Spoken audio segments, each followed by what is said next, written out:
Thank you, George Lucas.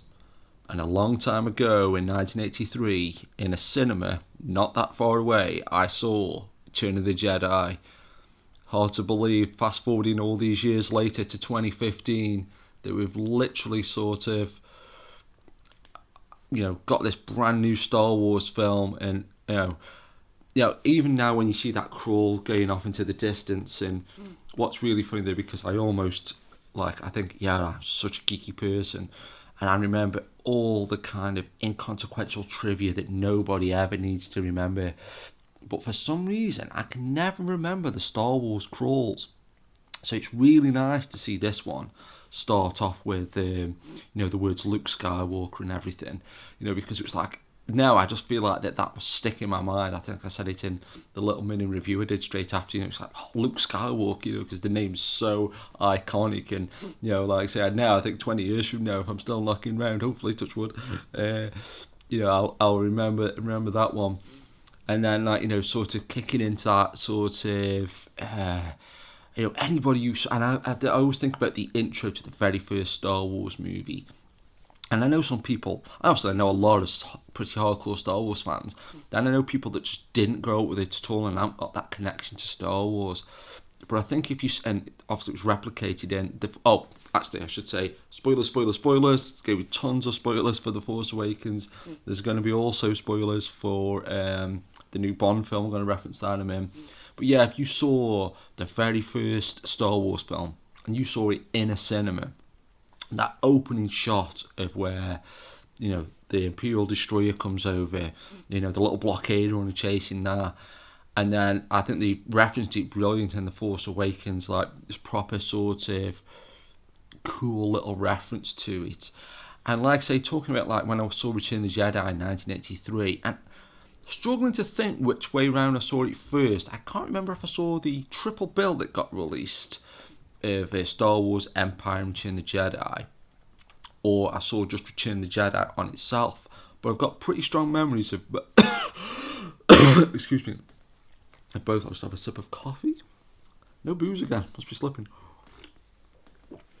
But I've got pretty strong memories of seeing Return of the Jedi, and another strong memory I've got of going to see Never Say Never Again. And I can't believe they were literally two of the very first films I ever saw at the cinema.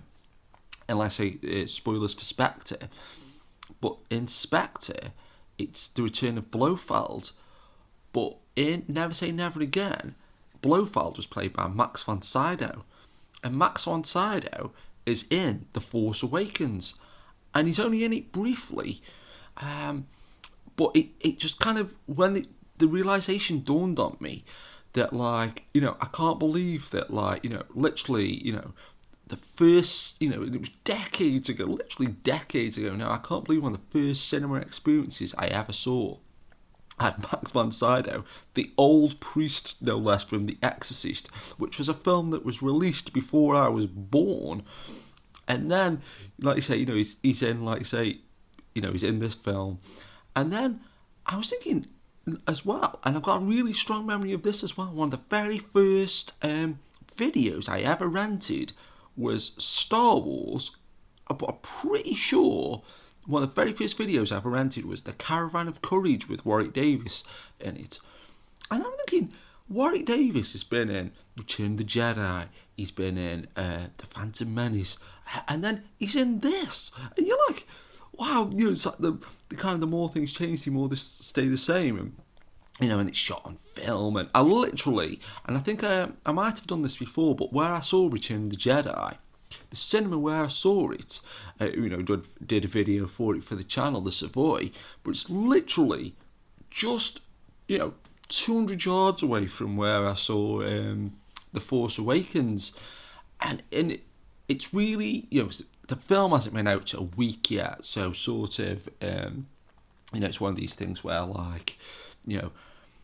I'm sure 3 months from now, 6 months from now, everybody in the world and it's a lot of people in the world who've seen it at the moment, because it's, it's racking up the money, it's breaking all these kind of records and everything. I'm sure people will think differently, but when I grew up, I always felt like that Star Wars is, I was born a few years before, 2-3 years before Star Wars was released. My maths is terrible. So 3 years before Star Wars was released, and but to me, I barely can't think of a time when Star Wars didn't exist in some way. And a lot of people sort of differentiate between the two sort of the three, trilogies. But to me, Star Wars is always, like I say, with seeing, Return of the Jedi, and then really close after seeing like Caravan of Courage and things like that. That like I really sort of, obviously there was that big gap in between, Jedi and the Phantom Menace and things like that, and so obviously I do think of him as there was a gap between the films, but at the end of the day, Star Wars was called Episode 4. The Phantom Menace was Episode 1. So I'm just trying to get my, I'm just trying to check up the recording, and and then this one, the new one's Episode 7. And it's a real shame that Max von Sydow didn't make it much further than this point, like kind of thing, and then But it's interesting though in the opening sequence though, and there's a couple of really key moments, sort of the blood going on Finn's mask, sort of a helmet I should say, so that you could kind of keep track of him, and then seeing that BB-8 watching the landing crew landing, and also we'll get more into BB-8 later, but when he just hauls ass, just tries to escape, I'm like, come run BB-8, run BB-8. So I think if BB-8 had died, I think I'd have to do a breakdown, but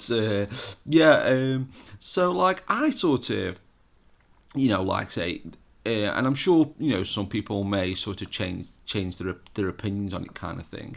I'm trying to get my Word document up with my notes. I've made notes. I've actually done research.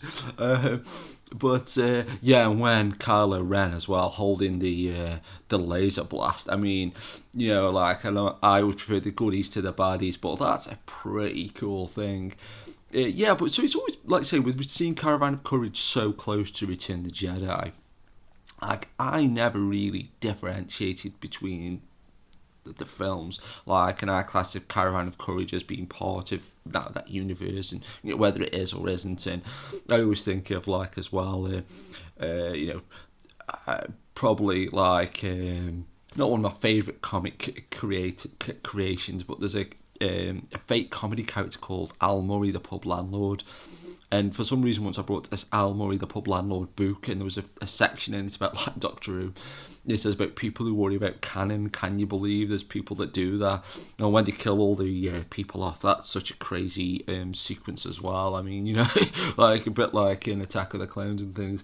Yeah, so I'm not really worried about, is this canon, is this not canon, because I never really played many of the computer games apart from the ones directly associated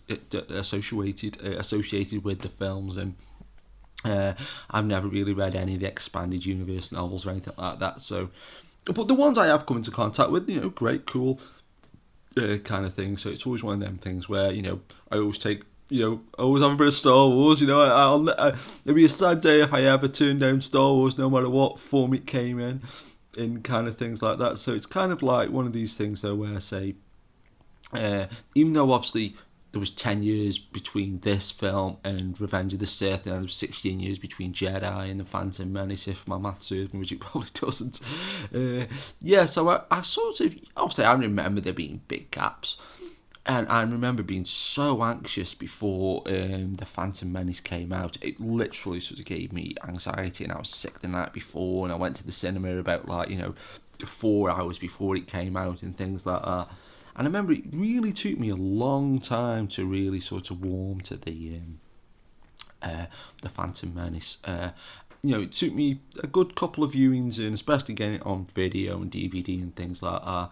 So don't get me wrong, I can see why people were sort of, disappointed with it. And I've heard a few people say the same, that, I know you'll get the odd, crazed fanboy or girl for that matter, all-inclusive here. It's easier to just say fanboy, it just brings to mind, because it's a very generic, easy, accessible word. But so it's like one of those things where, I can see, why some real hardcore well, I haven't said that. If you were hardcore, I don't see why you would necessarily hate it. But I can see why, because I was disappointed. I can remember coming out of the cinema, the ABC and stuff, and picking up the phone and phoning my mate and my mum or something, and I've just been to see Star Wars. Was it good? No, not really. And then the more I've watched it, it's grown on me. And I know the prequels are what they are because they were filmed in the way they were filmed and things like that. And again, I'll get to the CGI part later on, but I never understood the crazy hatred the Phantom Menace got. Like I say, kind of, if you grew up, if you Generation X and, you grew up in the late 70s, early 80s, you you're never going to be as taken as you were. Like you say, I was saying earlier on, if you saw, well, I think I was going to say, I think I got sidetracked, but if you sort of saw Star Wars as a kid, I've literally spoke to people who saw it as a kid, and it's like as if this piece of music where Rey slides down the hill, great John Williams, and I'll try to get to that later on, where people sort of say, oh, John Williams not as good as he used to be, but anyway, if you saw Star Wars and sort of, you saw it when you were like 5, 6, 7, if you saw it in a cinema, that is like just boom, hardwired into your brain. You'll probably be a Star Wars fan for the rest of your life. And like I say, I've definitely come into contact with at least a good handful of people, as it were, that never seen a Star Wars film. You want put a Star Wars film on for them, and they're like, really indifferent to it. And then again, fast forwarded again all these years. One thing that sort of and Superman series is one that comes to mind, and it's really only dawned on me the last, say, 7-8 months. But when you talk to people about Superman, most people only like the first Christopher Reeve film. Then a lot of people prefer the Donner cut to part 2. Most people hate part 3. Most people hate part 4. Most people don't like Superman Returns. Most people think Man of Steel is stupid. And a lot of people thinking Batman vs Superman is going to be the dumbest film ever, which it may or may not be. But keeping that in mind, that kind of makes me think like that about the Star Wars movies, because this is very similar to a scene in The Phantom Menace, where just before the sandstorm comes, and it's kind of like, get indoors, Annie, sandstorm coming, and all that. That's nothing as well. When I went to the midnight screening of The Force Awakens, I really like Simon Pegg, but I thought, oh my god, Simon Pegg's going to be in this film, and I'd heard there's all these cameos and everything. And I like to think I'm quite good at spotting things like that. Didn't spot any of them. But when you know who Simon Pegg is, and he's the guy that gave the portions to Rey and stuff, and when you sort of where Daniel Craig is, where Daniel Craig is, and he's the stormtrooper. The funny part as well, when Rey's marking off the I think the day she's been there, it kind of reminds me of that joke in Vids when there should be a video review show in England called Vids, and this guy was as if he was in jail. He's marking numbers off on the wall, and then he goes, I've been in here 5 minutes. And I always look at that when I see that scene, like kind of thing. But what was I going to say? So sort of, thinking of Star Wars, thinking of Superman, most people don't like Superman films. And then, so it's kind of like with Star Wars, when I was a kid, and even like, say, me, 20s, 30s, I just assumed that most people, everything's like 6 of one after the other, a bit like a seesaw balance, as you will, if you will, a balance, if you will, Anyway, there's that balancing act kind of thing. Yeah, not everybody likes everything. Some people got preferences. You might have, like when I saw Return of the Jedi, one of my favourite films, because it was like pretty much the first one I saw, give or take. Well, it was 83 anyway, so I definitely saw it a couple of times at the cinema as a kid and things. But I just thought more or less that sort of everybody, even the Phantom Menace, I thought most people were like me, that were like, sort of wasn't what I was expecting. When you see BB-8 in distress, though, it's like, no, it's like number 5 in Short Circuit 2. So it's one of them things where, like, I just thought most people might not like the Phantom Menace. Yeah, fine. But at the same time, I thought most people weren't that angry, apart from the initial first wave of, all the Jar Jar Binks stuff and all that. And I quite like Jar Jar Binks. Admit, I've been in the right mood for him, but I do like him. He's a nice character. Anyway, and I know nobody's going to listen to anything what I'm saying because, he said he liked the Phantom Menace. But that said, I am astounded. Even now, you go on the internet, especially the hive of scum and villainy that is the IMDb message board, kind of, no pun intended, but kind of. People talk about the Phantom Menace. I mean, you think the Phantom Menace came out in 1999. We're way more than a full decade away from the release of the Phantom Menace in Episode 2 and Episode 3. And the way people talk about that film as if it came out 6 months ago. And I don't know what the right word is psychologically. And obviously, there's trolls. There's people who will just put something on the internet just to take the mick. Okay, take that with a grain of salt, whatever. We'll take that as read. But if people are still so angry about the Phantom Menace, and if anybody can leave in the comments or send a message or something, if on the blog post, if I do a blog post for this, is there a real term for, say, people that won't, I guess you could say obsessed, maybe, I don't know, but people that just will not let something drop, that yeah, fair enough, you don't like the Phantom Menace, fine. I know a lot of people that don't like the Phantom Menace, never talk about it, never watch it. It seems to me, a lot of people watch it at the cinema. I've literally had people say to me, I've seen the Phantom Menace at the cinema 5 times. And, the bit where Poe Dameron has been sort of, if I get any of the names wrong, it's less than a week since I've seen it, so they aren't as springing to mind as quickly as the old Qui-Gon or 2-1B or something. It's a bit like just randomly remembering things, but I can't remember the crawls. I've literally had people say to me, didn't like the Phantom Menace. Fine. Oh, where'd you go see it? Went to see it at the cinema 5 times. I brought the video, I brought the DVD, I went to the re-release of the 3D version.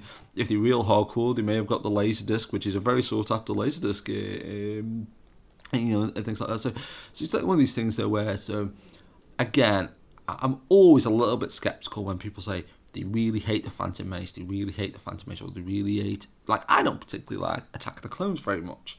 It's one of the ones I've never really warmed to. And finding out more recently, I realised it was filmed at 2K and... that's what I was going to say, but the room where Poe Dameron was being interrogated by Kylo Ren, very reminiscent of Empire Strikes Back. I don't know if I just said it, I can't multitask,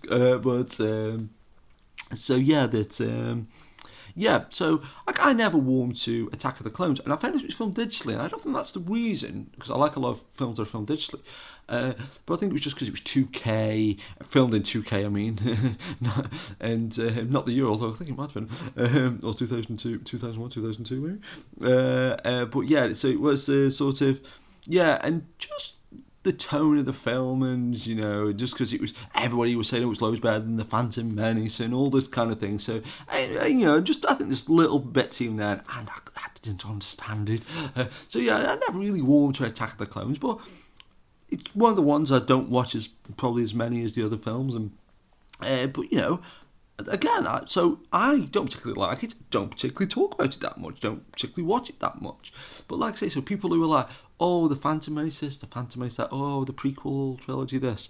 But at the same time, can't stop watching them, can't stop buying them. So, okay, after years and years and years and years and years of people sort of knocking these films, when Episode 7 came out, I obviously thought, it looked really good, practical sets, shot on film, tons of the original cast back, even the people that played Admiral Akbar and Nine Norman, Anthony Daniels back as C-3PO, Harrison Ford, R2-D2, Kenny Baker as a consultant for R2-D2, all these different things, Carrie Fisher and all these different things. So, you assume it's going to be praised up more than the Episode 1, 2 and 3. and it's basically less than a week since episode 7 was released. But I cannot get over it. And don't get me wrong, I've only seen it a couple of times, properly all the way through episode 7. And so on big screen and things like that. But the way it's been praised up is, again, it's like when I say, I've always had a problem with people that praise stuff up too much or slag stuff off too much. Like something like Plan 9 from Outer Space, worst film ever made, worst director ever. Really? Probably not. And I've heard quite a few people say that it isn't, but just general consensus is that, amazing, And no, sorry, it's one of the worst films ever. And then you'll get like films like, say, when The Matrix was big, or Avatar. And people are like, oh my god, it's the best film ever. Or James Cameron, the Wachowskis and stuff. The best thing ever. So it's just like, it just seems fake. It seems wrong, and it's a bit like with episode 7. Watched it, loved it. Probably go see it at the cinema at least one more time, a couple more times. New cinemas open down the road. It's got I was going to say the Phantom Menace. I don't know why. It's got the or not that I would confuse it with Return of the Jedi or don't Return of the Jedi. The Empire Strikes Back. Is it just the Empire Strikes Back? Haven't even got the tell. Anyway. So yeah, I'll probably definitely go see it again. I'll get it on DVD, Blu-ray, I'll watch it, I'll be one of these people, I'll be watching it on RTV when they have Star Wars night, I'll be there, nice hot curry and a couple of beers, and I'll be watching episode 7, and episode 8, episode 9, I'll be watching them, as long as they keep making them, I'll be there. But yeah, and I really enjoyed it, great movie, got me quite emotional at times, loved it, loved the new characters, loved the old characters, great. Brilliant. So, I've got no qualms either way. To me, I do like a lot of stuff anyway, just generally. But Star Wars, to me, it would literally have to be that, it was a blank screen and, there was like just, some speckle on the screen and it was just nothing. For me, not like Star Wars, imagine, if you will, something that's gone terribly wrong. But yeah, so it's like one of these things where I say, I've got no problem with any of the Star Wars movies, and if people are genuine, I've got no problem with people's opinions on something. If somebody genuinely likes something, somebody genuinely doesn't like something, that's fine.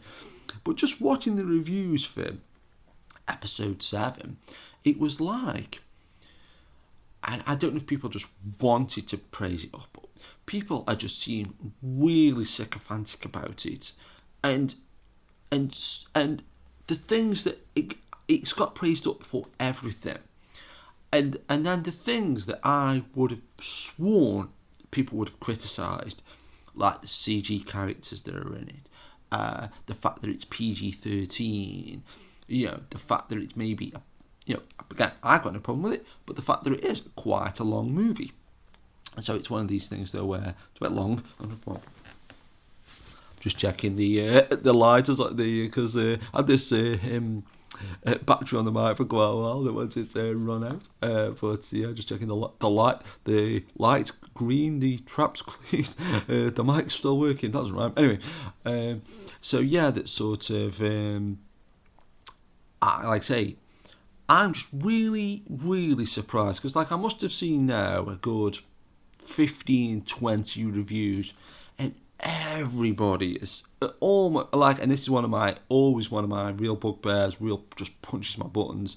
It's nice to see, a planet that's very reminiscent of Tatooine as well. I think it was Abu Dhabi. Is that the place where it was filmed? That sounds like a made-up name. I hope I've said that right. But it wasn't like it was in Jakku, obviously. And you see a pod racer in one part, so there's pod racing on Jakku, very fast, very dangerous. So yeah, I never really had a sort of an issue sort of thing. But yeah, one of my bugbears is, and it really is a bugbear, when I feel like, because as long as somebody isn't being like, misogynist or sexist or xenophobic, and I feel like that somebody's opinion is a genuine opinion, I'll go with anything pretty much. But that said, that when I feel like people are just reading off a script or just saying the right thing to say, like when I said about Plan 9, when people go, worst film ever, no information to back it up with, no thought process, good, bad, indifferent, just worst film ever, that's it.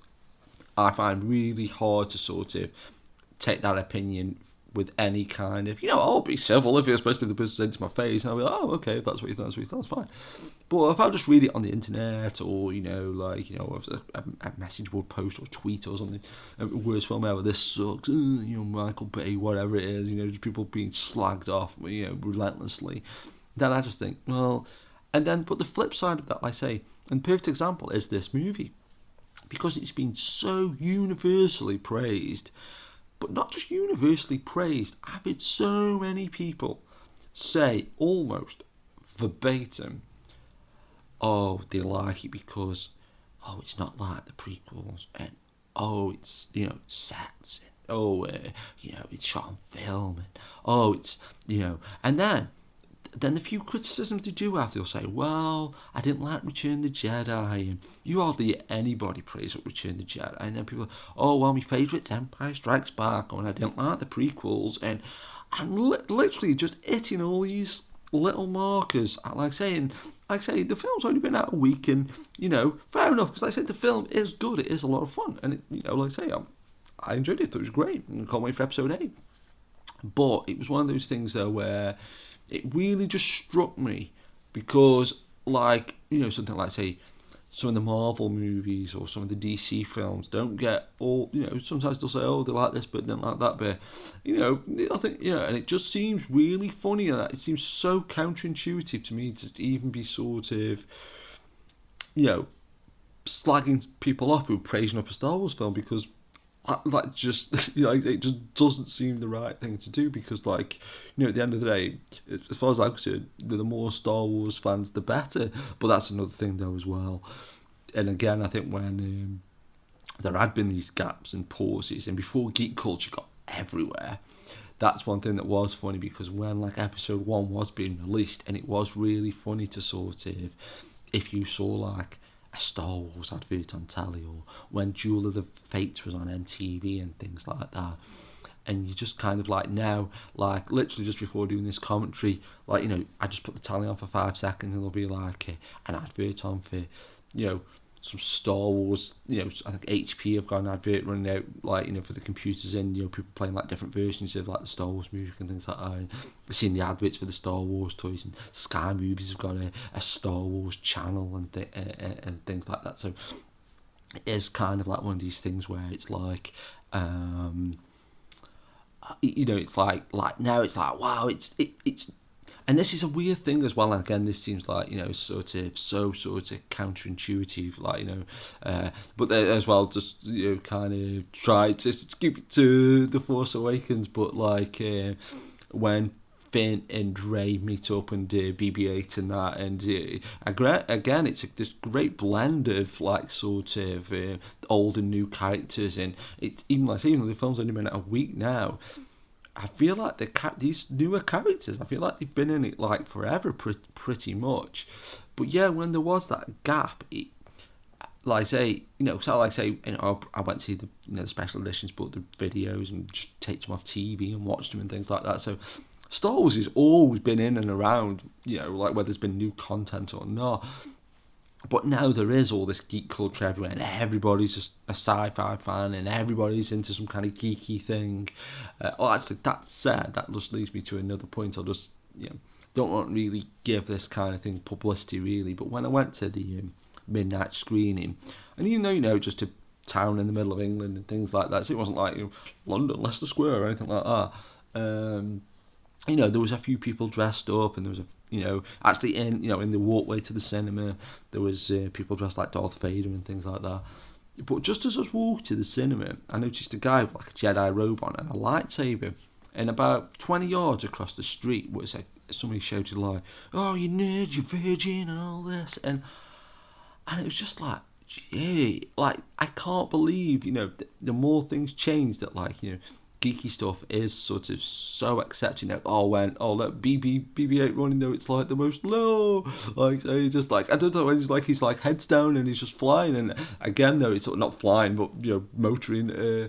But I know everybody, and everybody in the dog says it. But BB-8's so amazing, because I think I've even seen people saying how he works, and you can even get a toy version that does the exact same thing. I'm looking at it thinking, how does that work?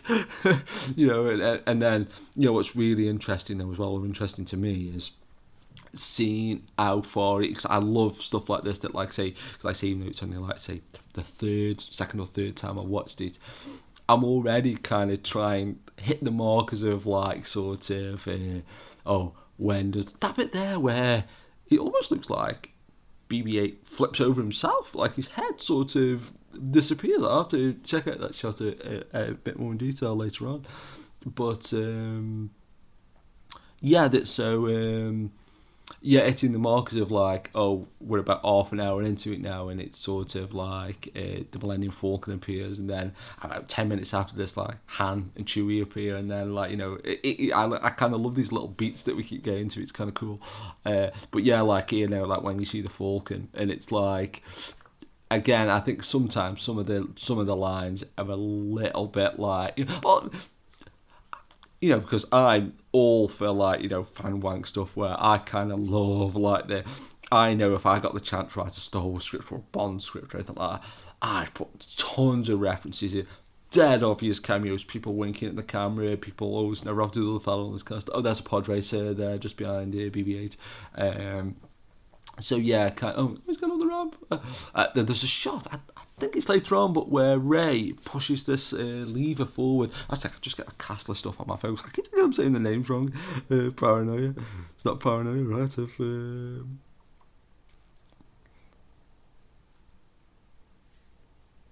we go. Full cast. 106 people on the cast. Yeah, but there's a shot. I don't know if it's later on or now where, and you see it on the trailer where she pushes this lever forward, and I feel like that's a really cool shot. Ray, I don't know why Ray. It sounded funny. I don't know why. The Falcons just flew over Simon Pegg's head. But that, what's really funny, because it seems funny seeing the Falcon being a bit all over the place and stuff, and there's a shot right near the end, and especially when Han died and things like that, that, like, sort of just seeing Chewie flying the Falcon, and it's really smooth, and it just shoots off, and it's got that kind of Empire Strikes Back ending, like, just real sort of relaxing, and sort of, you just think, yeah, everything's right with the world, like a bit like when, about the parallels between the Superman films, that, like, when Christopher Reeve does his flyby and, like, looks at the camera, you just feel like so sort of calm and relaxed. Yeah, but that was nothing though as well. And to be fair, talking about, like, when something gets praised too much, that one thing I have sort of heard this film take a bit of flack for is that it basically has got a Death Star in it for all intents and purposes. Like Han says, it's just bigger, right? But what's funny, though, I saw a great review of this on the internet, and they'd got Rising Force by Ingrid Malmsteen on this footage, and it was like, it works really well, and that's a great thing though as well, sort of, because I thought this in Empire Strikes Back when the Millennium Falcon was like a loop. How do you do loop-the-loops on this thing? There's a loop-the-loop, and I think, why did everyone just fall out of the seats? And I quite like that way she BB-8 rolling around, like, I don't like BB-8 being injured, but I like the shot of, like, BB-8 just, like, because it adds some realism to it, and sort of, that was nothing though as well, thinking about it there.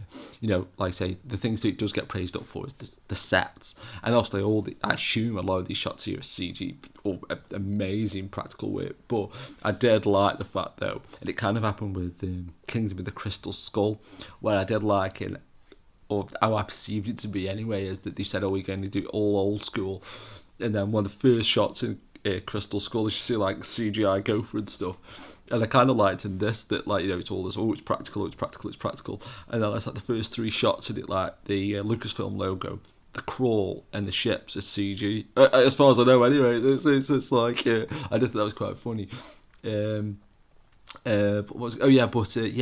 thing this one did get slagged off for is the Starkiller planet, the quote-unquote Death Star, and but one phrase I always think about is George Lucas. He said it, I think, on the red carpet at the London premiere of The Phantom Menace, but he said they're all written the same, they're all going to be the same, And obviously I know George Lucas didn't write this apart from, in a very initial outliner, I think, from what I can gather. But I do like the fact, though, that it kind of... Oh, there was the shot there. Of Rey just pushing the leaves. That's a great shot, and that's something that's really tricky to get right. Like, I think, like, sometimes when you see some of the doctors in Doctor Who flicking the switches on the TARDIS, and some literally just look like they're just mashing buttons, and then others really do look like these sort of what's funny, I've got a crazy bizarro number phoning on my phone. Good job I got to silent. I always think if one of the other people from the commentaries phone me when I'm doing a commentary, I could put them on speaker and we could have a special guest. But George Lucas said they're all written the same, they're all going to be the same. And I do like the fact, though, that, like, it's got like a Death Star in it. But yeah, there was a Death Star in the first film. There was a Death Star in Return of the Jedi.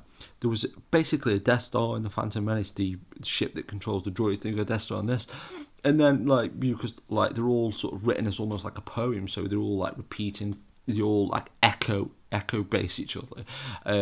So I do think that's funny, though, in a way that, like, again, I think it's some people think, oh yeah, I'm a Star Wars expert, me, and I don't think I am.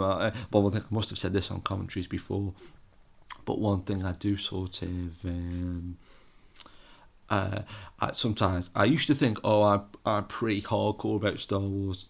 Like, say, I'll sort of, sort of like, say, I'll know, like, some, like, I don't, my mind's gone completely blank, but sometimes I think, like, when, say, Obi-Wan, like, when Luke says to Obi-Wan, what happened to my father, and you see, like, Alec Guinness do this, like, sort of, like, little bit of micro acting, like, kind of thing, and that always sticks out of my brain, and you don't hear hardly anybody mention it. But I used to think I was pretty hardcore Star Wars, like, with there, though, where Kylo Ren is having, like, a tantrum, and that's another thing. You look how whiny Luke was in the first Star Wars movie, and then look how whiny Anakin was in that. And in this, he's got a cool voice, and he's a badass Kylo Ren, but at the same time, he's like, I want to be Darth Vader. And you're like, so it's kind of, again, they're all the same, but yeah, so... but like sometimes I think, I know my Star Wars me. I'm hip to this groove, daddy-o, and all this kind of thing. Don't know what that means, but but there was I must have said it on the commentary before, but I think it was a magazine. I know the magazine was called Amiga Format, but I think it was Amiga Format. They gave away a disc once, and one of the little things on it was a Star Wars quiz, and I thought, I'll ace this. Like, I know Star Wars, General Medine, I know all the characters and everything. And then it's kind of like, it was literally like, though, sort of, the questions were like, how big is the Death Star in meters? And it's like, I don't know. And, like, I didn't get, like, none of the questions right. So it was kind of, like, funny. And that's another thing, though, as well. BB-8's just done the thumbs up. But that's, like... another thing, though, as well, that kind of makes me laugh, and it's funny because I'm going to say about, like, the parodies, but that's another thing. Like, you look at all the shit the Phantom Menace gets, Attack of the Clones, Revenge of the Sith, and even Jedi, people, the Ewoks, and, Jar Jar Binks, and all this, and, people really, really slating, some of these films. But then you go, the originals were way better because, this, that, and the other. But people always forget, or very few people seem to mention, that, like, sort of, as much as I love the original, don't get it wrong, wouldn't change a thing, love the special editions, which is ironic, so I don't change anything, but, Star Wars is Star Wars to me. Like I said earlier on, that, like I say, it'd have to be a pretty terrible Star Wars film before I didn't give it some kind of a go or a pass, or I didn't want to watch it more than 10 times, so this is good, but because you're just not expecting it, you think, oh my god, they've been pulled in by a tractor beam and stuff. But yeah, so I know I'll go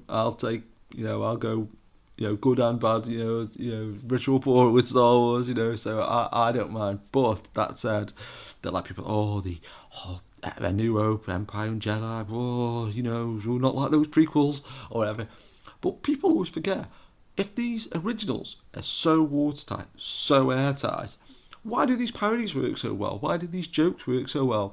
Where, like, there's these huge sort of, not plot holes necessarily, because I think you could make most of Star Wars work, but there's these things characters say that you think, well, oh, there's certain just little sequences or certain scenes that have got a silly element to them. And, there's been the Family Guy parodies, there's been a million, there's one every 2 weeks, like Funny or Die, or everybody does parodies. And what minute are we on now? For 39 minutes for Han and Chewie making their appearance. So yeah, you've got all that like kind of stuff, and but that's another thing though, is and I know everything's different now in the internet age, and I'm sure there's people who've gone to see The Force Awakens and first Star Wars film, and they might have fired off a tweet and got like a reply off somebody and things like that.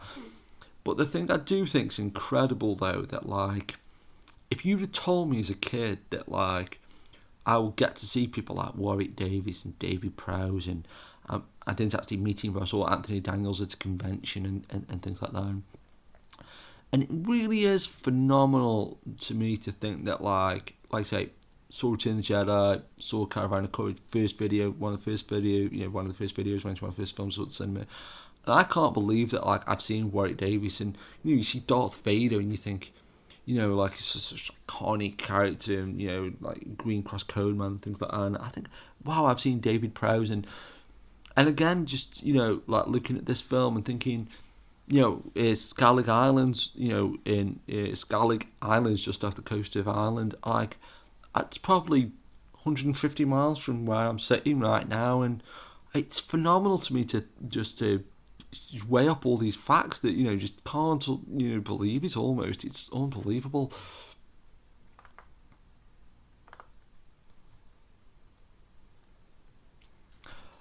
That was the thing as well, because people like sort of Lawrence Kasdan, who they got on board to write this, I always think it's funny because people always mention things like Empire, and rightfully so. But one of the very first films I ever saw was The Big Chill, that was written by Lawrence Kasdan. And then one of the very first, an early sell-through video that I got was Grand Canyon, that was written and directed by Lawrence Kasdan. And it was always one of those things though where kind of like, I'm always fascinated when you see people sort of saying actors that they recognise him from like, or writers or producers and things that like kind of, like I always think of Grand Canyon and things like that, and then other people like be like, what the hell's that, like, I might do a commentary on the Grand Canyon, actually could be kind of cool.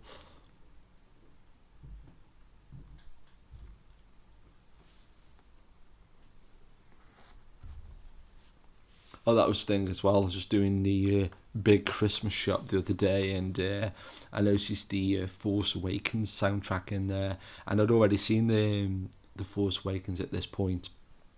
But that I thought it was a really nice touch that there was no track listing on the back, so you couldn't just pick it up and accidentally see, Han Solo dies or something. I did say spoilers at the start of this, right? I have to put a huge flashing thing over the poster or something. This is a kind of interesting sequence though here, because like this is pretty intense for like a Star Wars movie. Kind of interesting though as well, seeing like some thick accent and I mean strong accent, Oh yeah, but that was the thing I was going to say earlier though, that like, I've heard a few people saying, and to be fair, I have seen people counter this, but a few people saying, the John Williams score isn't as good as, the original Star Wars movie and things, or even maybe Duel of the Fates or something like that, or Across the Stars. But again, like, I never really warmed to Attack of the Clones as much as I maybe have should have done.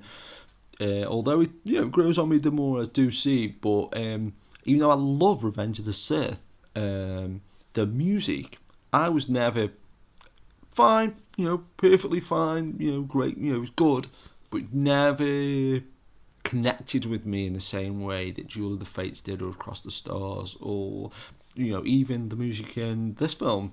There's the piece at the end on Scalig Island when you first see Luke again.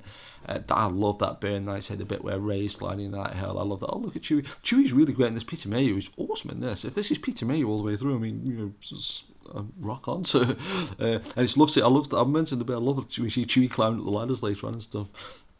But yeah, so sort of, but people, this John Williams music isn't as good as the others.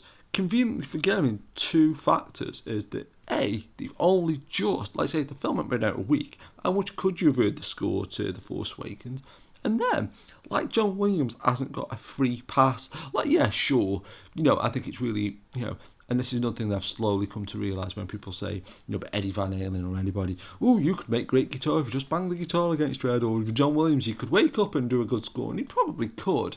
But I think John Williams has done more than enough in terms of movie scores to, I think the score to this film sounds perfectly fine from, I haven't got the soundtrack yet, but I think the soundtrack to this seems like, really sort of good. But like people, he's done Star Wars, he's done Jaws, it's like he's done Superman. Like, those things aren't enough. I mean, that's just crazy, deep running down the corridors. It's like Alien.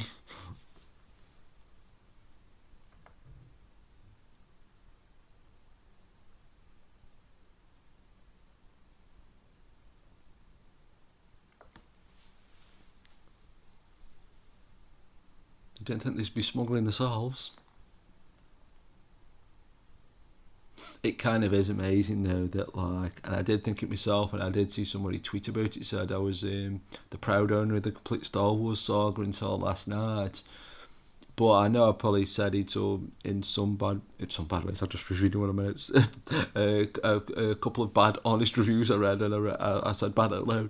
But yeah, it is funny to think that that we've now 7 parts into Star Wars that and say a couple of weeks from now, probably most people who will watch this film, the people I want to talk to about will have seen it by then, and so it will be funny that I'm sure 2 months from now we'll have conversations in the pub saying, just like that bit, just like that bit, and it'll be like, I didn't like that, I love this bit. That was a thing as well, though, because and I'm going to go propelling spoilers now way into the future, but I was just looking at different pieces, and I noticed it said second unit footage for episode 8 has been filmed.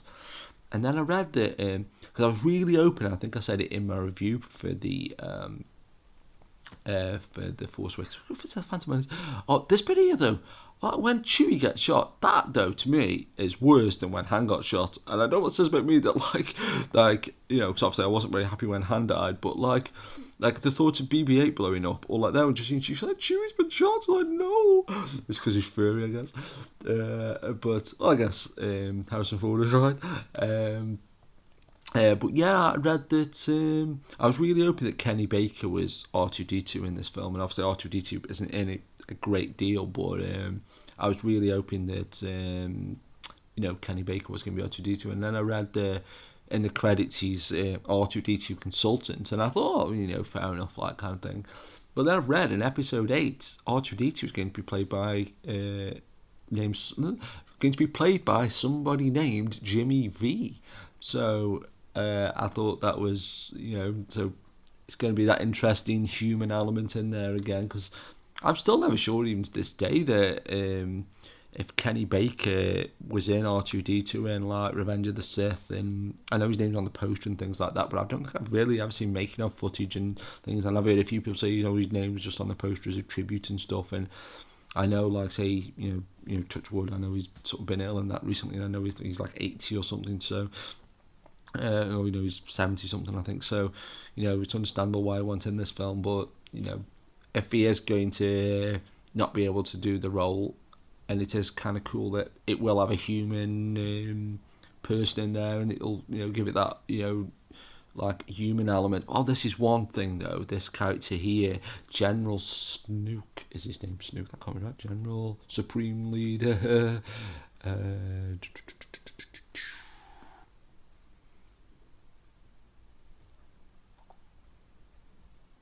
Snoke, Supreme Leader Snoke. But this was one when this bit first came on. I was like, "What? A 200-foot guy?" And it was just like one of these bits where it really And this is, again, the bit where, like, say, this is one of the better elements of this film to me, because I know everybody was well up for the practical effects and everything, and again, I love practical effects, who doesn't, right? But with CG, that, like, people, CG, but there's something, I was just trying to think, where does it come from in my mind, but there's something about, especially, again, when you see something at the cinema, seeing a character or a presence that is huge, like, 100, 200 foot tall, like a mystical force, like, and there's just something, I instantly get into it. Like, even though I think you can look at that and go instantly, just think that it's like meant, it feels like an effect in some ways, but then again, it's meant to be a hologram, so you could have a free pass almost that, well, it's not meant to be there in the first place.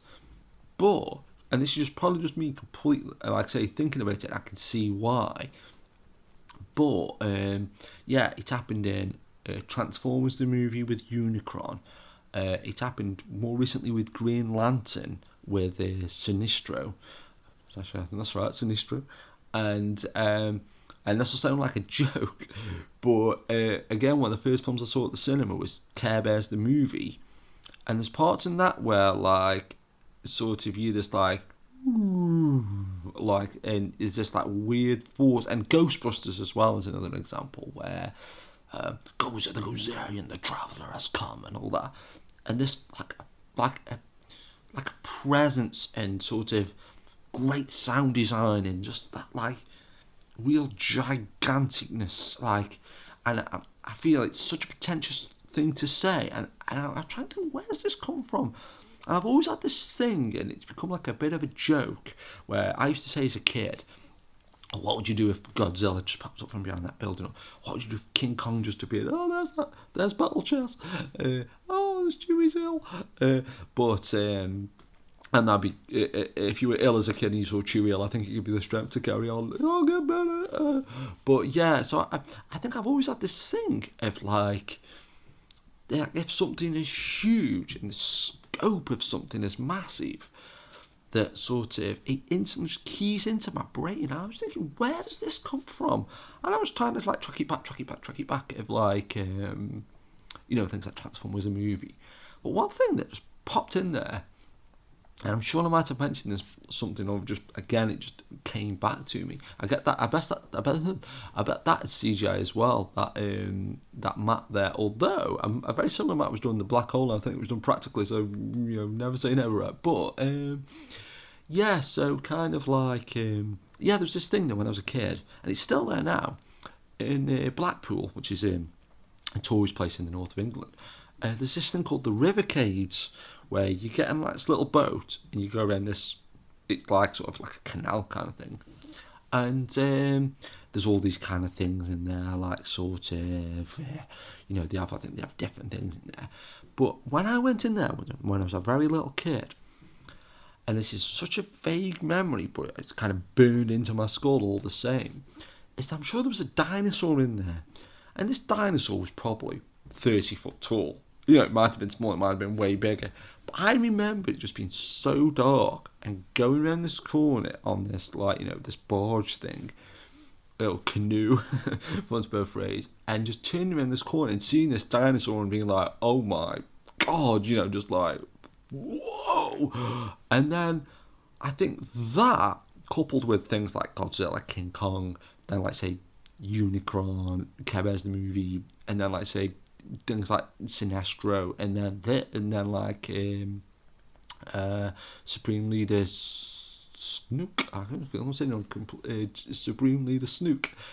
Just this huge, giant, like, bring them to me kind of thing. Oh, that's an amazing shot there. It was used in the trailers of the Falcon just flying in there, and I love how it sort of making the waves go up there. But again, I don't know, like there, that shot of the Falcon there, I'm guessing that's a real thing. Always reminds me of that shot in the Phantom Menace just before the battle, and I remember seeing on the making of, and it's like a real place, and the camera turns around, it's like a motorway underneath, on the other side of the camera.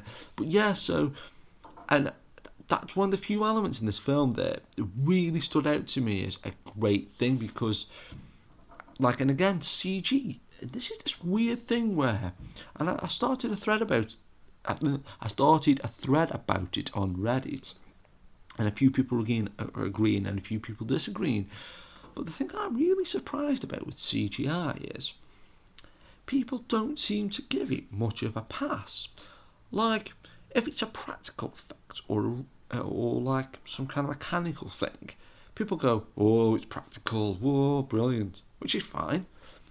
But people look at CG and think it just magically appears. And even if it's like motion capture, or, you know, if it's like a lightsaber being ignited, or a background, or the Millennium Falcon done in CG or something, or the X-Wings, or explosions, or whatever, I don't understand why the CG element of it isn't praised up as much as the practical element. It just seems really unfair. I don't get how.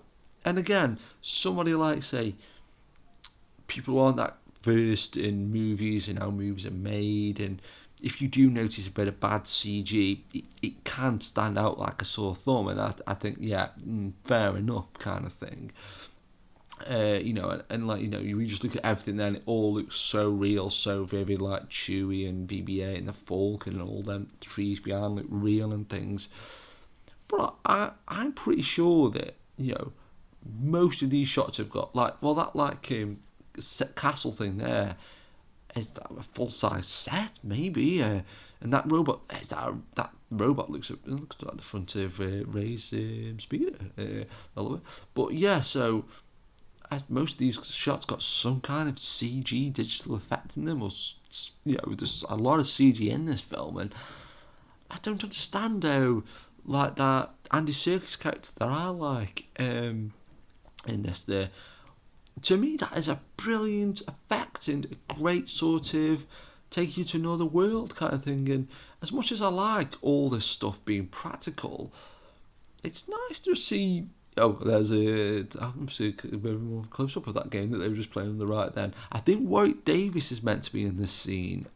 This character really sort of surprised, because again, with it being like a CG motion capture thing, I'm surprised this hasn't took more flack really. But the character's cool. I mean, you know, it's like, but whenever he's talking about things like BB-8 and things like that, but you know, it's a cool character. Reminds me of those glasses, to be honest.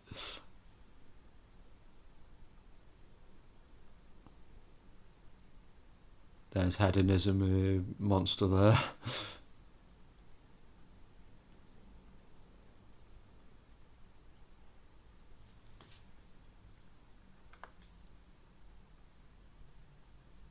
Oh, that was another thing I read as well. I didn't pick up on it at all, but because obviously Star Wars is episode 4 and then 5, 6 and 1, 2, 3, but this is episode 7 and it's the 7th proper quote unquote Star Wars film to be released, so matches with its number. Pretty cool. Oh, that's another thing though as well. I think a lot of people do know this, but a lot of people might not do. But with Vader's mask being in this, it means Darth Vader has been a recognisable presence in each film. At the end of episode 1, and not many people watch the credits, so not many people might not know this, but in episode 1, right near the end of the credits, literally just as the credits are ending, you Darth Vader, I don't know if that's too, on the credits, so you hear the Darth Vader breath right at the very, very tail end of episode 1. And then episode 2 is Yoda is doing some Force meditation. You hear Qui-Gon going like, drop, or Anakin, or something like that. Then you hear like half a second of the Vader breathing. So he's in episode 2. In episode 3, he's in it, obviously, without the suit and the suit. In episode 4, he's in it. Episode 5, episode 6, and he's in this too. So, yeah, Darth Vader is in every single Star Wars film. That looked like a stuffed carrot then. Not the character, what Ray was it?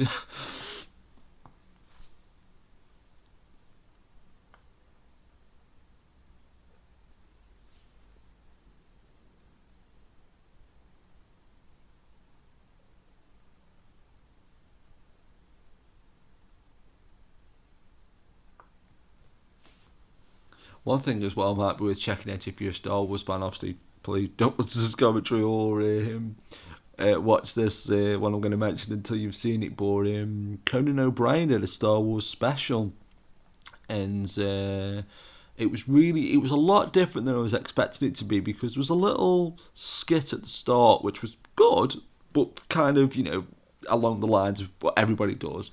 But the interviews were really cool, and like Carrie Fisher was really good in it. But one thing about, and I know it's acting, right, but one thing that really did surprise me, every single person on this Conan O'Brien special looked completely different. And I always kind of think of Christopher Lloyd in Back to the Future, like when you see him in Back to the Future, he's like, Marty, and all this. And then you see him on talk shows, and he's this really shy, down to earth, like, just, quote unquote, ordinary person. And every single person in this, Daisy Ridley, Harrison Ford, all of them, John Boyega, that they're all like really sort of down to earth and ordinary people, and they say some brilliant things like, I'm going to have to get the cast list up again, but the guy who plays, get the cast list up.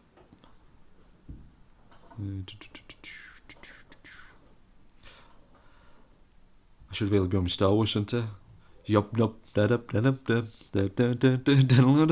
Although I'm one of the few people, this is sacrilege, that prefers the special edition music than Yub Nub. Although I do like Yub Nub though. Oscar Isaac, who plays Poe Dameron, he kind of struck me as being dead funny on this Conan documentary. And one thing though, one person that I barely knew was in this film, and I've really warmed to the actress and the character, is Gwendolyn Christie, who plays Captain Phasma. And don't get me wrong, all the main cast and everything are great, but Captain Phasma really doesn't do a great deal. But I don't know why, I didn't even think it was a woman character, not that's got anything to do with anything. But, that's nothing as well, thinking about it. But it happens loads of times now, because for some reason there's this really bizarro thing where, and I mentioned it in my review for Mad Max, that people are, feminists and things like this, and because there seems to be a lot, more people talking about it and things like that. But people are like, this is political correctness gone mad, this new Star Wars film. And you're like, has anybody ever watched any of the Star Wars films? It's like, pretty much, Star Wars might be one of the most sort of, people talk about Star Trek and things like that. And don't get me wrong, obviously Star Trek broke a lot of boundaries and, obviously stopped a lot of prejudice and things like that. But if you think in the first couple of Star Wars movies, you think of the really, and I'm not going to single out any kind of character, but you've got strong female characters, male characters, you've got tall people like Chewbacca, R2-D2, small, you've got people from all these different countries, all these different kind of, all these different great people coming together, and then people are like going, that new Star Wars film, can you believe it's got a strong female character in it? You're like, well, look at Princess Leia. Like, I think even Carrie Fisher says to when they're making up documentaries, she's like, to use the archetypes of like Joseph Campbell's hero's journey, where you've got the young male hero that goes on a journey, has to find a wizard and rescue a princess and all this kind of stuff. So yeah, you've got the he has to find a weapon, he has to find the Krull, the Krull weapon, the gavel, the anyway, the Krull weapon, you know what I mean. But yeah, so you've got all that. I love seeing BB-8 coming in these steps here. Like R2 in Attack of the Clones. Only they did this for real.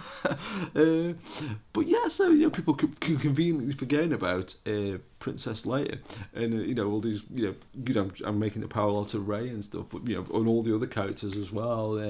But one thing, this scene here, because this scene to me, if somebody said to me now, the best 2 or 3 scenes in this film, and this is easily in the top 2, I can't believe I have not heard one other person mention the scene, and it just, the cave, in Empire Strikes Back, it's proper brilliant, and I love these scenes, like when in Revenge of the Fallen, when Sam Witwicky goes to robot heaven, and those proper mental scenes that were like, when David Lynch was attached to like sort of direct Return of the Jedi. You can almost imagine every scene being like this, and this is so great. And when I first saw this in the cinema, amazingly, I picked up on it almost instantly. But you hear Alec Guinness's voice, and you also hear, I didn't realise this at the time though, you hear Hugh McGregor as well. There's a great link back to the episode 1 and things, or episode 1, 2 and 3. But yeah, I love this because it's just like, it's just kind of like a dream sequence, it's surrealism and stuff. And then I didn't even know, look, there's Luke and Obi-Wan. So Luke made an appearance at 1 hour 5 minutes. Yeah, but I love this bit. This bit's great. And that was nothing though as well.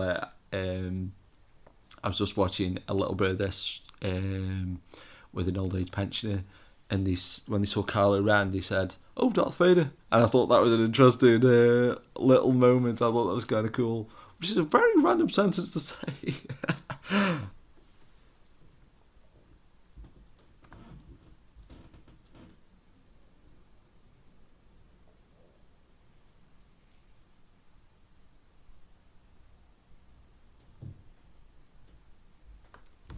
And that was another thing though as well. When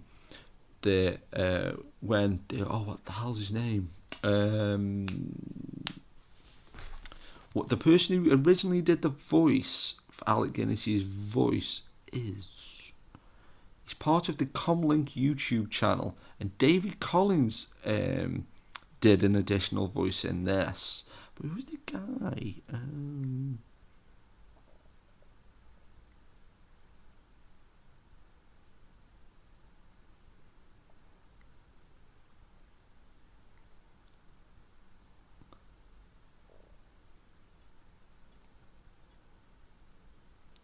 The guy who presented from a certain point of view on the Comlink.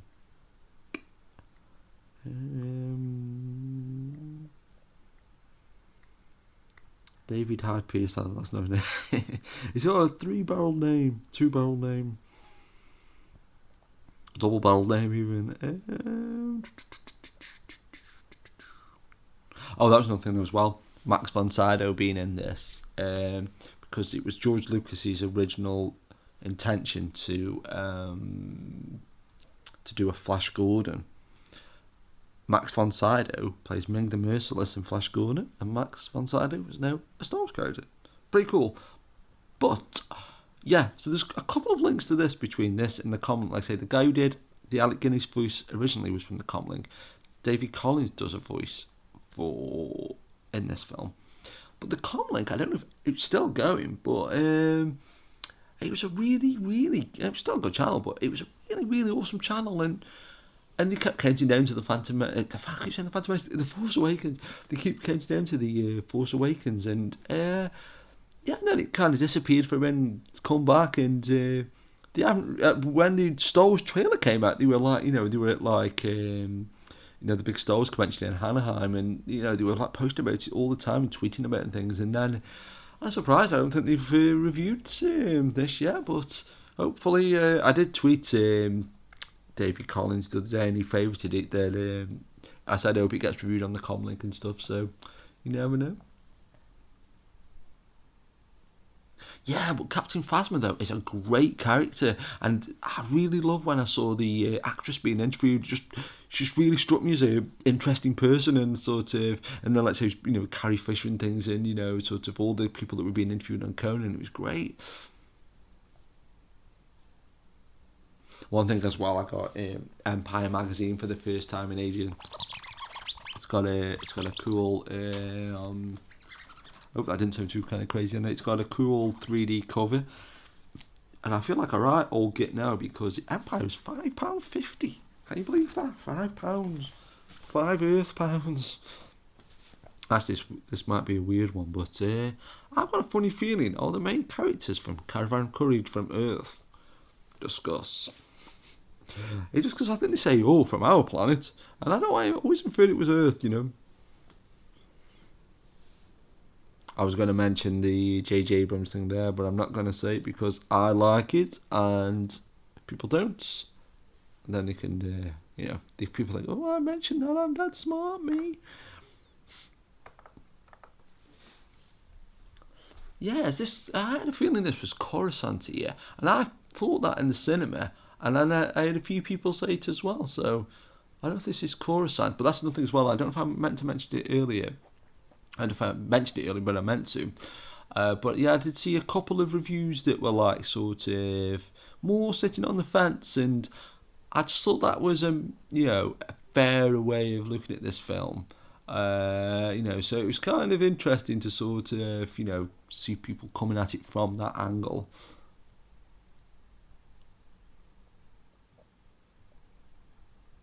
Oh, of course, yeah, the Carrie Fisher and Mark Hamill were in Jay and Silent Bob. I'm just trying to find his bloody name. The other guy. Be easier to go to the com link on it.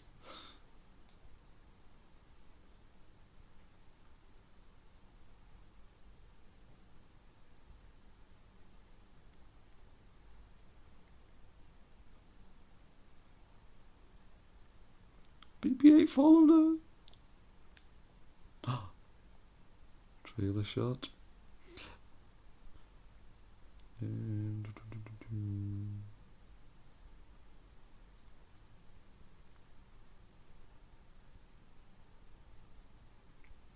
James Arnold Taylor is the guy who did the voice.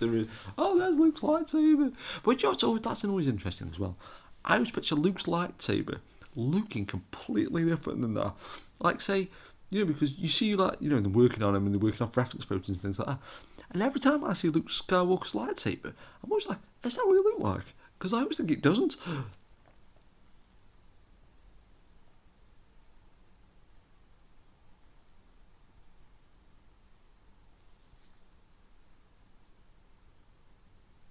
Oh yeah, but that was another thing there as well. And don't get me wrong, like I said earlier on there, as long as I'm still capable and as long as they're still making him, be a sad day if I ever say I don't watch a Star Wars film.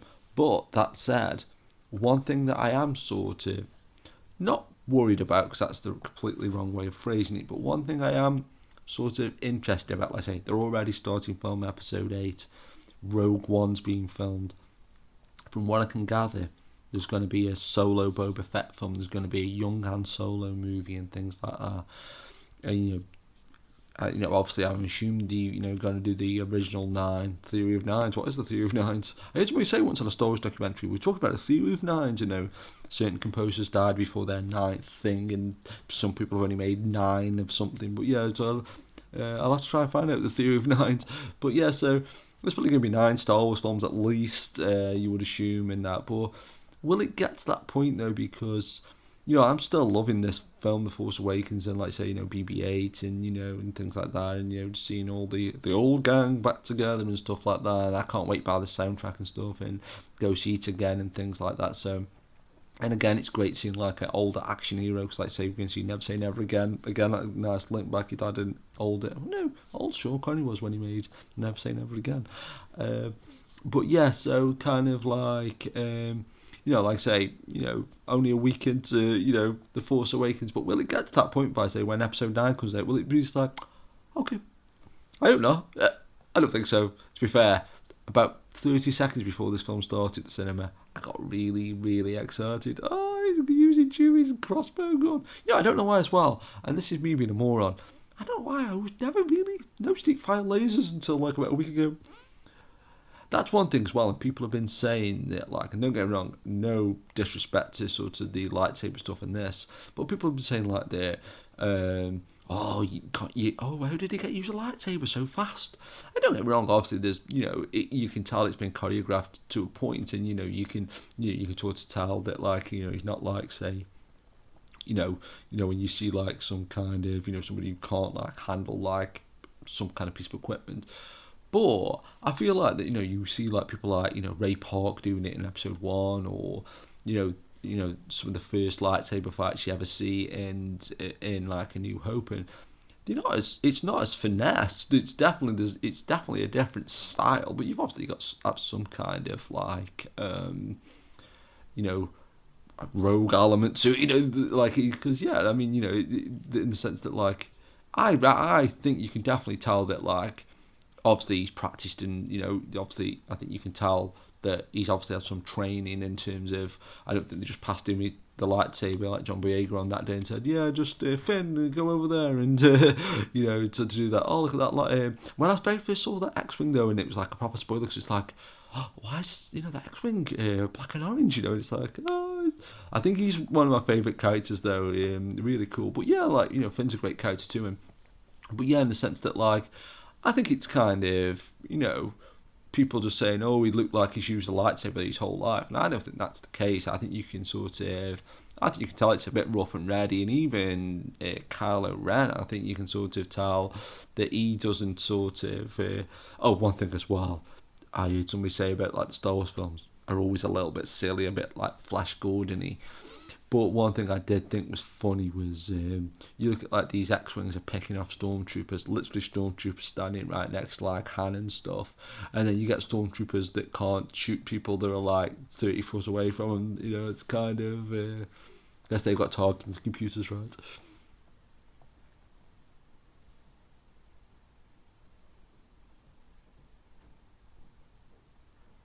I'll have to get some of that Star Wars Lego. I haven't gotten on it at the moment. I got some Lone Ranger Lego. Was the last Lego I got, which sounds really old-fashioned, but from the movie from a couple of years ago.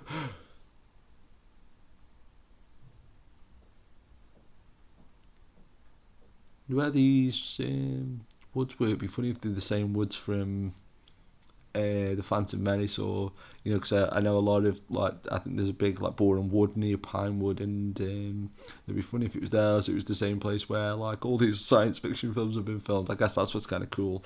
If you think at some point some of these sets will have been the same place where the original was filmed, or that was else you wanted thinking about. I forget what I've just said. Was that the same place?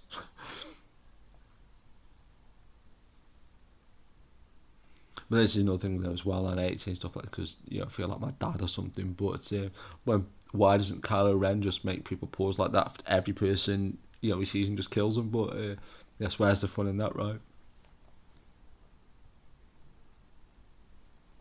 The lightsaber sound in this was a little bit different as well, and I kind of liked how it was. Like, some people say it was more aggressive, but I feel like it was slightly. I'm trying to think of the right phrase. Because obviously it was a sort of a cool sound, but I thought it was an interesting take on it. It felt a bit more organic, a bit more not as sort of in your face in a way, but it still was cool. I guess Rey's lightsaber should be exactly the same as Luke's saber, because it's Luke's lightsaber. It sounded different sometimes in my ears anyway.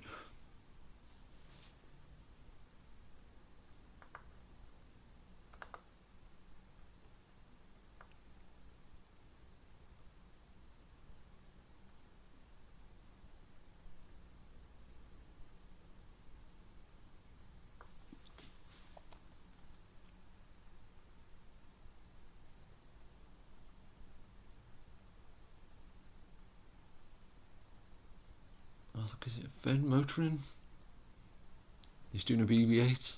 That's a great tracking shot there, though. That's pretty awesome. I think this was a full set, or at least they may have looped it a little bit there. I don't know if you had like Scooby-Doo it and just go along the same place every time. But I remember seeing footage of somebody. I was the guy who did the Force for Change competition. I saw somebody on that set. I think the guy who did the Force for Change competition was in the big sort of cantinery type scene, and that was another thing though as well. That there's the songs that were playing in that scene have got titles, and I can't wait to memorise those titles, because I know I always think of Jedi Rocks, but it's not Jedi Rocks. Oh, it's Carrie Fisher. It's the princess. I've got to admit, when this scene happened, I remember just thinking, oh wow, oh, this is C-3PO. And that was nothing though as well, when talking about people saying that, like the few people say that I've been sort of criticising this film, which, you know, you can't, pleasing me, because I'm moaning that people are praising it up too much, and I don't like when people are slagging it off. But when people are like, ooh, it's a remake of A New Hope. Well, New Hope is a remake of Hidden Fortress, basically, give or take. Often I mean slightly, but Hidden Fortress is Hidden Fortress is the tale of two slaves that help a princess have to find a hidden base, and sound familiar. And it's where Lucas got the idea for the story being told by the lowest group in the chain, like 3PO and R2, because obviously everybody's like, oh, they're just droids, whatever. So it's a remake of a remake of a remake, and everything's a remix, right? As the TED lecture says.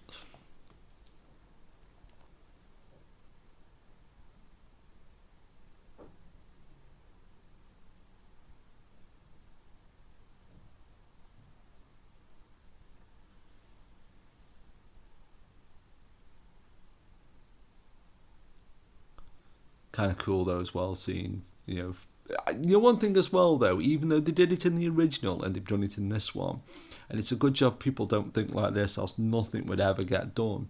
But I almost can't believe you can build a full-size Millennium Falcon, and I don't know why, because people build these huge buildings, bridges, motorways, all these cool, amazing mega structures.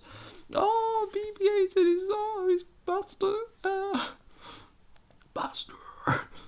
Oh, the whole gang back together. He's got his jackets. Oh God! Oh, it's brilliant.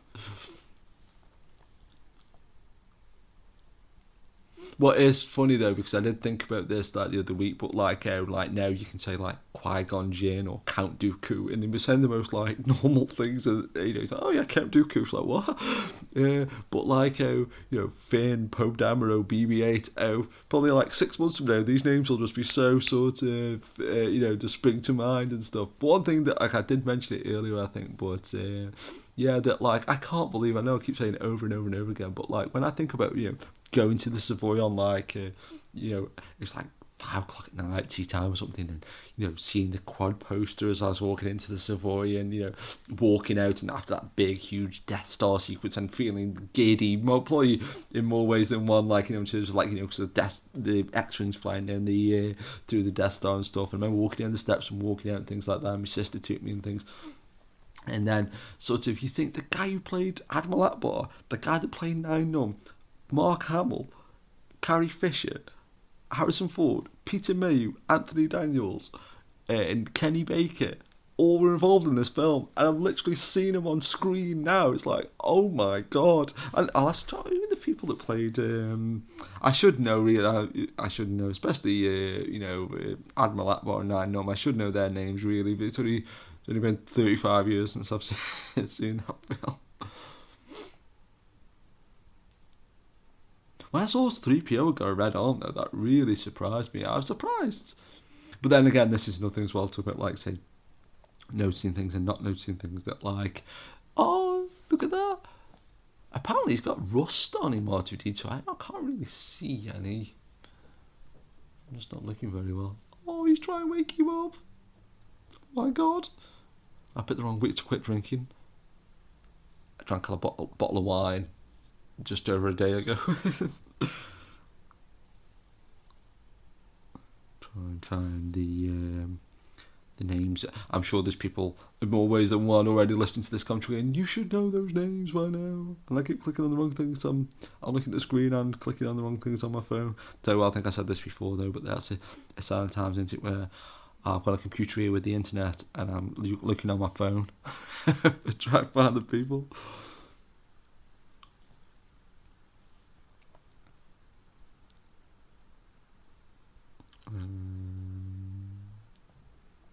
Chewbacca double? Oh, that's not him.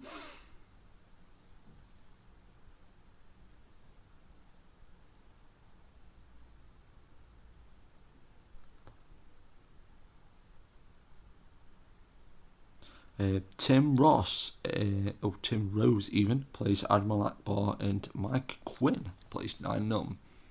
Tim Rose Mike Quinn. That's how I remember it. What's funny though as well, and I know like, I'd love getting all these kind of people back in there as well, but one thing that I'm saying that they act like completely different people. When you see Carrie Fisher and Harrison Ford, like, the Conan interview is a great example, they basically don't look like that. It's kind of like, I don't know if like, it's just the way it's been filmed, or they've got like, because they've been in battle and things like that, but they look about 10 years younger, like on this Conan. And like I say, I kind of like an older movie star anyway, so it doesn't really make much difference either way.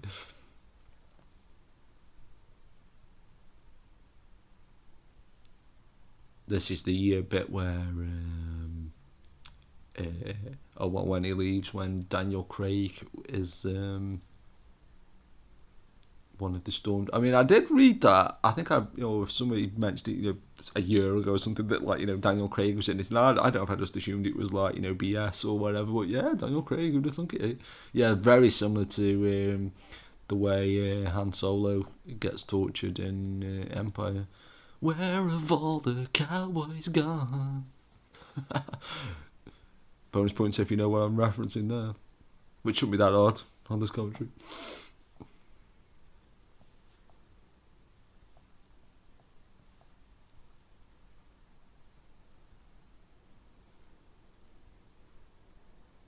Good looking man. I think it might have been Kevin Smith who mentioned it, I'm not sure, who was also a cast artist in this film. A cast artist or a cast member. But yeah, it's kind of cool that he hasn't got like no scars, or he's not burnt or anything. He's just a guy. Because I think sometimes when you do think, well, what's behind that mask? He must be, is he like life support system or something? And it's like, nah, just wearing a mask, like. I don't know why these scenes of like him trying force information using the force, like when it happened to Poe Dameron earlier. I remember seeing that in the trailer thinking, no, what's happening to him?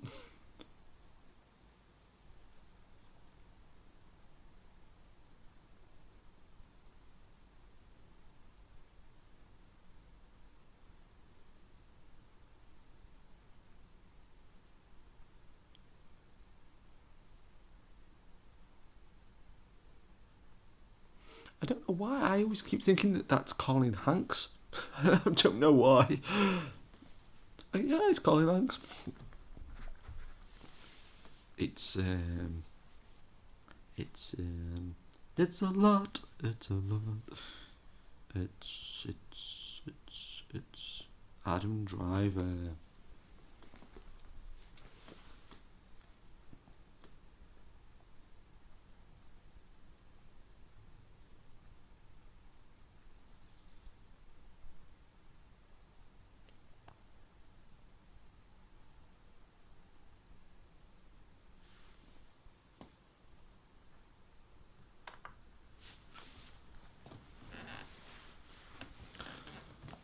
Checking my mic's still on.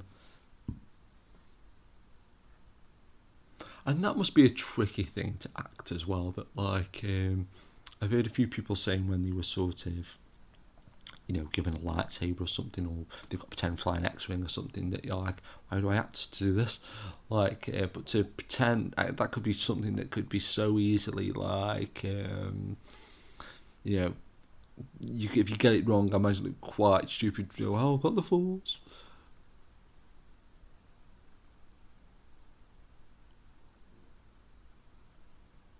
I mean, it must be pretty draining as well, like if you've got to do like close-up shots and things. And one thing I noticed as well, like this general guy, when the planet's being destroyed and things are falling through the hologram, it's a great special effect.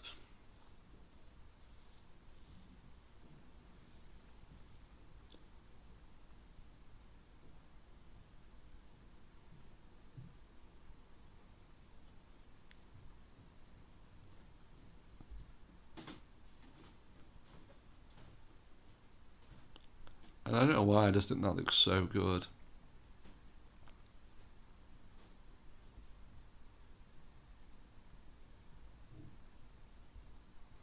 That must have been quite a surprising sequence, though, sort of.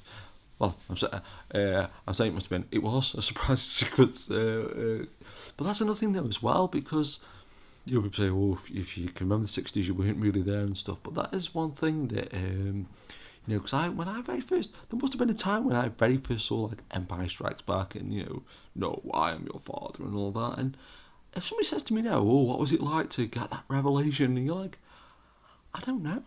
Like, some people that go, oh, Vader's Luke's dad. You go, yeah, I know. Like, it was just like that knowledge was just always there. But that's another thing, though. Like, that's one thing I do always think is interesting. Like, about Star Wars fans versus non-Star Wars fans, or sci-fi fans generally. But like, I can imagine a lot of people looking at Kylo Ren and going, "Oh, Darth Vader." But I always remember that, like, quite a few people, and there's at least 2 or 3 people that, like, in episodes 1 and 2, when they saw Anakin, assumed it was Luke. And to be fair, they obviously playing to type, and they designing people's haircuts and clothes and masks and things to look a certain way. But and again, I'm sure, probably completely my imagination, because he's just standing there. He's just a stormtrooper. But when that's Daniel Craig, or at least I assume it's Daniel Craig, it looks like him and sounds like him. And that's not bad for a guy wearing a complete stormtrooper uniform and having his voice put through God knows how many voice processing software things. But that's nothing though as well, talking about things like that. Well, I like those lights on the wall, very Star Wars. But like here where he goes crazy, and it leads to a funny joke where you see the stormtroopers stop and turn around and walk away, and that's funny. But like, that's just as irritating. It's a cool scene and I like it, but in terms of like, when people talk about like Anakin being whiny, that's just as whiny as, oh, I'm not getting my own way kind of thing. But when people talk about CG and computers, one thing I do think is sort of always kind of makes me laugh if I think about it. But the fact though that like I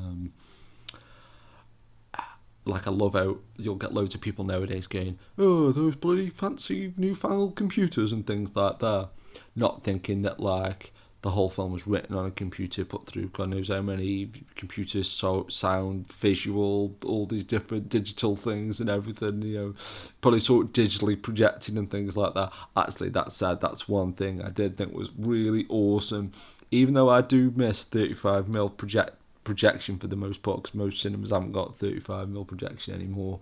But because with Tarantino doing the Super Panavision 70 screenings of 8 for 8, no.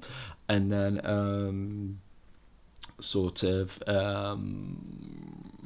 I think there's been 15 IMAX prints, 70mm IMAX prints made of The Force Awakens. And somebody posted on Reddit, I think they said they'd seen this on somebody's Facebook, and they'd posted all these pictures of somebody assembling a print of The Force Awakens. And I've got to admit, I was like, that's awesome. It's like, it's one of these things though where, obviously, if I had the choice between going to see a 35mm print or a digital print, I would have gone to see the 35mm print or an IMAX print. But there was just something cool about it. Oh my God, that's cool. To be fair, that said,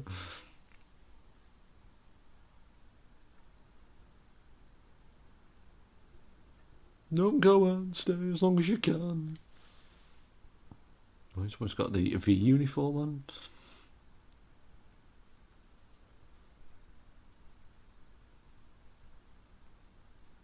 I don't know why the back of that X-Wing looked funny to me. I don't know why, if it's just that's one of the most detailed versions I've seen of the back of an X-Wing. I'm not sure.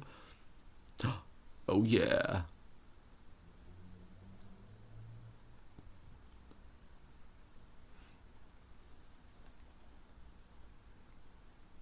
They're explosives now, he says. He's getting pushed in the drawer. I was surprised by like Carrie Fisher there, because obviously I always remember from Star Wars and things then. I always forget she's in certain things. I just not like, sometimes when The Burbs is on, it's like, oh yeah, Carrie Fisher. Oh, Tom Hanks' wife. I knew it was Colin Hanks who was in there. Who said this? I'm just kidding. Oh God. It is one of those things though where, say, again, it's proper fan wankery and stuff, and fan service and things like that. But I think if you are like, if you grew up with the original trilogy and you see them on screen, it is hard to sort of not to just be like, oh, I think it's almost like it's probably almost like a physical impossibility, almost not to be like, oh yeah, cool, there's Han and Leia on screen. Oh, that was one thing as well. I think it must have already been on, but one of those power droids was on as well, and again, little moments like that. I talk about Simon Pegg. I don't know if this is a true story or if anyone can confirm this. I'm not sure, but I'm sure it was either Simon Pegg. Simon Pegg said it or Nick Frost said it. They run like a chip shop or something like that. I love the new light speed effect for the Falcon. Chewie looks really cool as well in this. But I'm sure like Simon Pegg or Nick Frost said they were in like a chippy, and he said, which is what we call chip shops in the UK, said he went and whoever the other person was said finished it went and that's how they became mates. I'm sure I must have made that up because that just sounds like it doesn't sound made up. It sounds like I made it up. It sounds a bit too cool. Although I don't know how doing a Star Wars sound effect out loud in public could be considered quote unquote cool.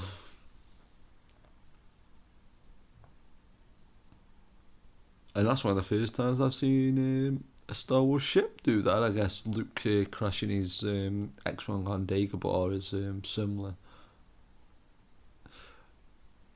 Near the edge. Like the end of the Italian Job. The first one.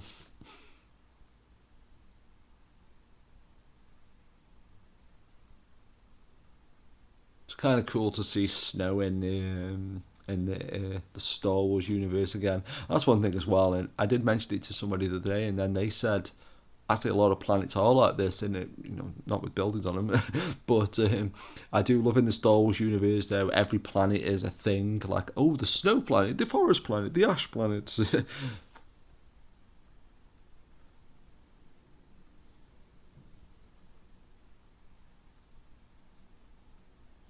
Force doesn't work like that.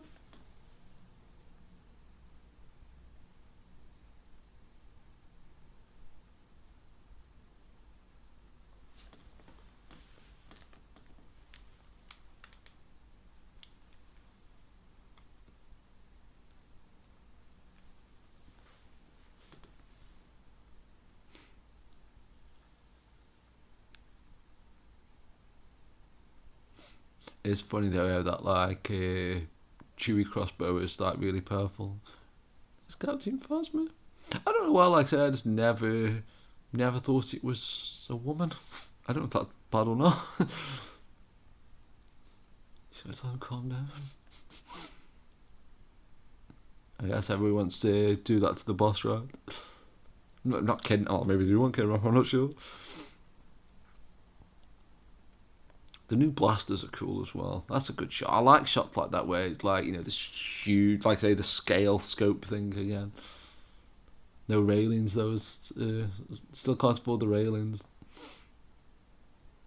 And that's one thing as well. And I guess everybody that brings their own neurosis and paranoia to things, don't they? I always say this, but like, I don't know why. Like, it's amazing what you will watch with a film and sort of what you'll take for granted, or what you'll just go with, and then to me though, if somebody said to me what would be the worst part about living in the Star Wars universe, what would be the best part, and if you think, oh well, I want like have to fight like the First Order or anything like that, or I want like be killed with a lightsaber or something, but just the thought of being honest, a big plate like a big base like that, and there being like a 200-foot drop with no railing, it'd be terrifying to me.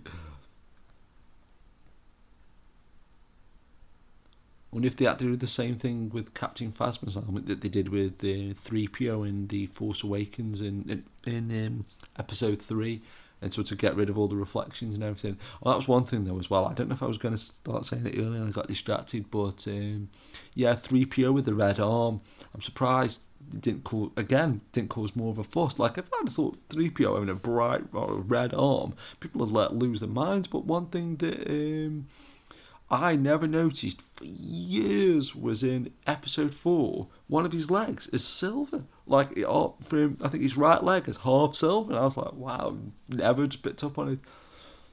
I like how they come out at light speeds at different times.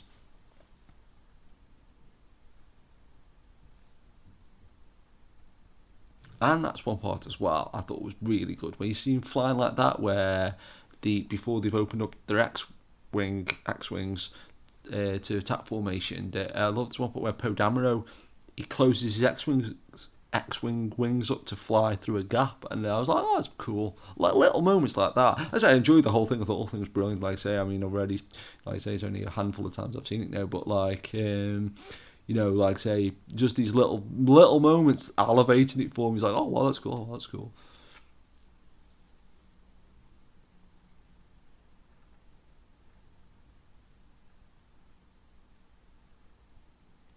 Be interesting to see the 3D version though, because even that, I mean, I went to see the Phantom Menace in 3D, and I think I'm one of the few people on Earth that likes the 3D version of the Phantom Menace. I guess you're already building in other factors, aren't you? Like the re-release of the Phantom Menace, but no, that like but a new 3D Star Wars film, like not like sort of like it was released in 3D. I've already seen you can pre-order it, so it kind of be interesting to see see how The Force Awakens. Obviously, there's going to be, I would imagine there'd be quite a few versions of it, but it'd be really interesting to sort of see the Blu-ray version and the packaging. And I hope they do. They stopped doing them for some reason, but I really loved it when they did Blu-ray with a DVD with a digital copy, and so you've got all the formats.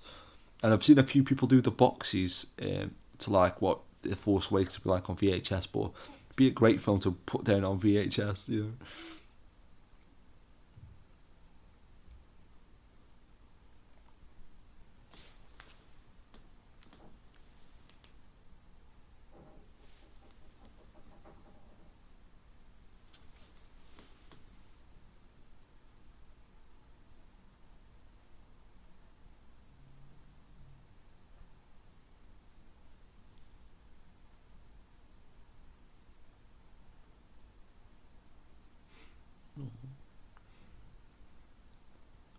The turbo lasers. Well, it's funny though, I love how there's certain words and phrases that you can put on anything, and they just instantly make it sound a bit cooler. But a turbo laser. It's what does that mean? But again, that's the thing. When I was saying that, say some things in Star Wars, I feel get praised up too much, and some things slagged off too much. But it's turbo laser. That's pretty goddamn stupid. I mean, don't get me wrong, but awesome too. If it's a space turbo laser, then it'd just be even more awesome, wouldn't it, really? I think somebody said, and I can't remember where I read it now, but somebody said that it's one of the first Star Wars battles not being space or something. But one thing I think a lot of people forget is, see the way the blast doors open, just it's the same. What was I going to say? In Revenge of the Sith, the opening battle, it's not in space. If you look really closely, you can see the top of the Earth's atmosphere, and it's not black, it's purple. It's just really at the upper reaches of space, if the Earth's atmosphere. So that's kind of cool.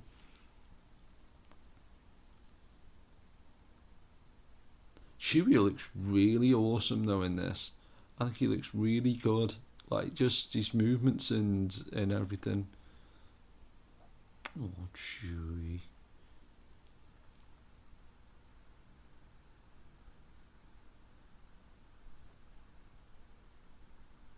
And one thing as well, talking about sequels with high numbers, but always remember that I saw my sister yesterday, but when I went to my sister's house years and years ago as a kid, and I watched Friday the 13th Part 8, and I always distinctly remember there's one part in that when they say, let's split up. I always remember my sister saying, that's stupid.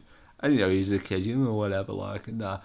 And it kind of almost stuck with me because, now, any time in a film when somebody says, let's split up, you can't help but thinking, soon as he, I heard rumblings that, there was going to be a big shock, and I know Harrison Ford has talked a few times about, killing off Han Solo and stuff like that. But when they split up there, it was ah! But I love seeing the scenes of Chewie seeing Chewie just walking around on himself and, doing Chewie things, Chewbacca things. It's I don't know why as well. I always kind of think of 3PO going, Chewbacca. Chewbacca, no.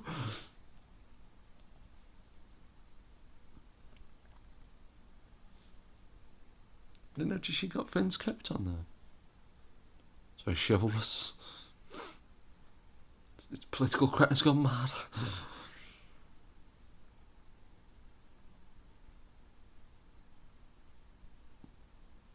There is something quite like kind of badass though, like how, if you want a better phrase, but like how, like it's like when they say about, you know, not giving a fuck is awesome, but like how they're how Kylo Ren, just walking around with a helmet and a big coat on, like, you know, like why? No need, no reason. But one thing as well though, when Han dies here, and it's a bit like when Captain Kirk dies in Star Trek Generations, but I think if you're going to kill off a major character, it's never going to be, just people aren't going to be very happy about it, full stop. And then I've heard a few people say, oh, he died in, you know, stupid, Han Solo would never have done that, he died in a chump, he died like a bit like a chump or whatever, and I can kind of see that in some ways, but then how could you have killed, I always think with, like when Captain Kirk died, well, you know, he got stabbed and he fell off this bridge. Well, and like there, imagine walking across that bridge. That, to me, that's the most terrible. It's like, would you want to fight a Sith Lord? But you know, do you want to fight a guy with a sword lightsaber thing, or would you walk across a bridge that's 1,000 feet in the air, no railings? It's like, I'd rather just fight the guy with the sword lightsaber thing. Kind of a bit like the end of Temple of Doom, which I think is on TV right now, fully enough. Oh, look at Chewie's sword. No. Would have been great if Chewie had just shot Kylo Ren there, and that's one thing that I do think is quite funny, but like, again, because it's never bothered me, because I've always preferred the goodies to the baddies, like even in Transformers for the Autobots or He-Man as opposed to Skeletor or whatever. But like, so I've always preferred the goodies to the baddies. So like when people, oh, Darth Maul, oh, they should have kept Darth Maul going, or oh, Boba Fett died, and everybody's like, oh, that's dead lame, that is. But one thing I do love, though, I do kind of love that, like, sort of, that, like, if Chewie had shot Kylo Ren and Kylo Ren just fell off there, I'd have been like, that's brilliant.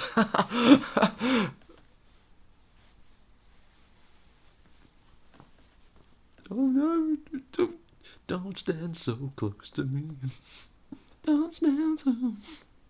I thought, I don't know why I've started singing recently, it's terrible.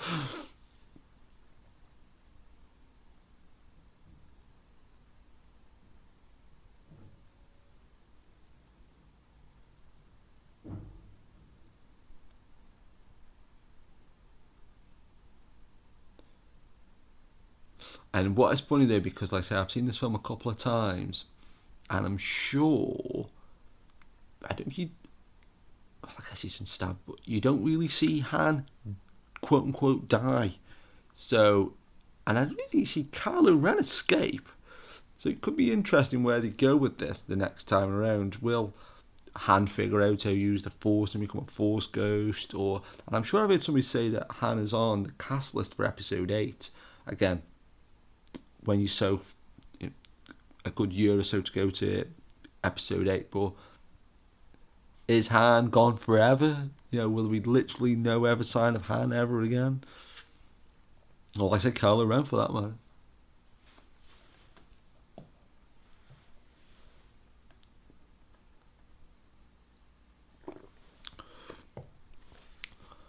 Yeah, cold coffee's not great.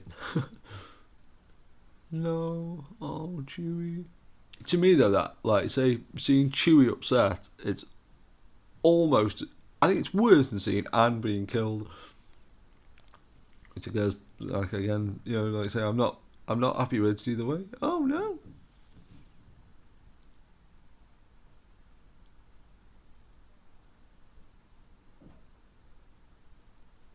I mean, that is something though as well. I know the Star Wars films have always been quite brutal, like when that guy got his arm chopped off in the Mos Eisley bar and things like that. But like since like Revenge of the Sith, and you know, when all the younglings got killed and stuff, I know there's a bit of disturbance in it's the aftermath. I mean, no. Yeah, but seeing the aftermath, you know, but yeah, that like they've always been, but yeah, you know, since Revenge of the Sith, but like they do seem like they're a little bit, you know, oh yes, nice one, Chewie. But just to admit that when I just said it just then, no. But one thing again to admit things, you only think about stuff after the fact. But there's been quite a few times when, in like episode 4, when Ben gets killed and Luke goes no, and then in Phantom Menace when Ben goes no and stuff like that. And then, like, I don't remember anybody in like the Phantom Menace, all the crap the Phantom Menace gets. And when Hugh McGregor is everyone like goes no and all that, I never heard anybody say anything about that. Darth Vader says it in Revenge of the Sith. People lose their minds.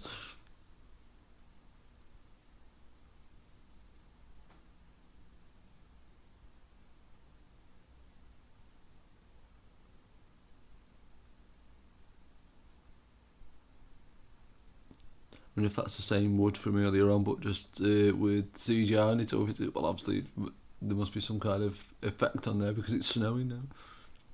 Were they on a completely different planet when they were on that wood? Yeah, they were, I think.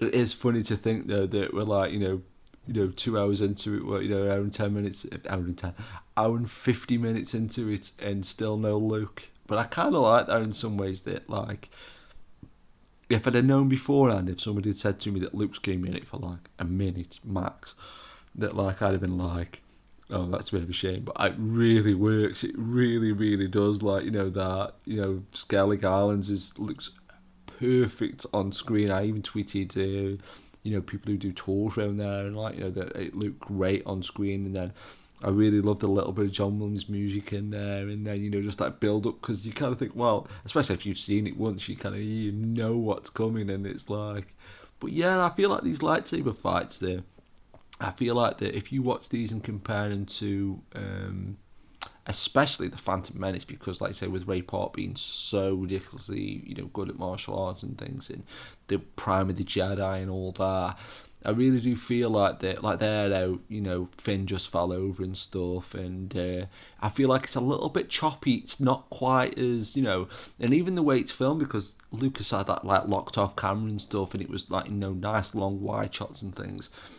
That I do feel like, I mean, this is something that's become a bit of a thing with the newest Star Wars films, that people talk while they're having lightsaber. We really seem to have conversations and things, and it feels a little bit different. But I feel like that was a cool swipe by Finn there. That was good. No.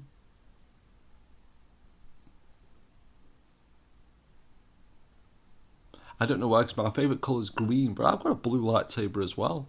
Did the green lightsabers ever come back into it?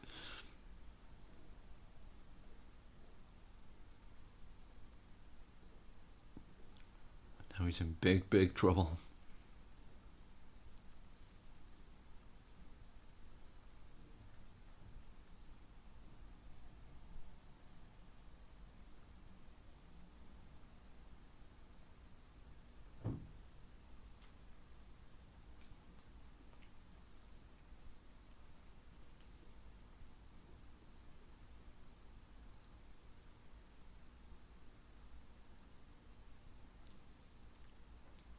First lightsaber battle in the snow, maybe? I know Luke has to switch his lightsaber on for get out from that, where that Wampa monster, the creatures, are they called Wampas? God, that's weird. Alzheimer's or something? Wampa.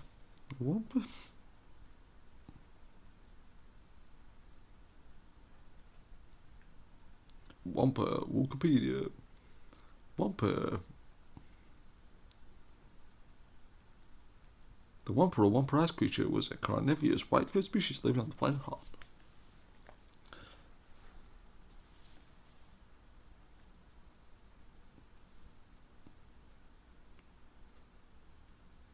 I don't know if I mentioned to say it earlier on, but saw some great footage on YouTube of some pilots that were cut out of Return of the Jedi, and it was interesting just doing reminds me a bit when the scenes of Luke on Dagobah, when you get a grip behind the camera just reading the lines out, and Mark Hamill react to him, and real proper wooden if you do this, you will become an agent of evil and all this kind of stuff. And but yeah, seeing these X-wing pilots imitating the Jedi, and the guy behind the camera is like, "You have been hit." Or I've been hit, and then the person go, I've been hit. You know, like you saw the difference between like, you know, just a person saying the lines and somebody reacting to it. So keeping that in mind, so only that looks like a real explosion there. I mean, and that's where I do feel like that looks a really good mix of real and CG. You know, real good blend of the two. But like I say, I mean, I've been happy with most of the special effects in this film. To be fair, just. There's a couple of CGI elements in it, you know, maybe a couple of practical effects that haven't 100% worked, but which effect always 100% works. I like the way the smoke and the steam and everything.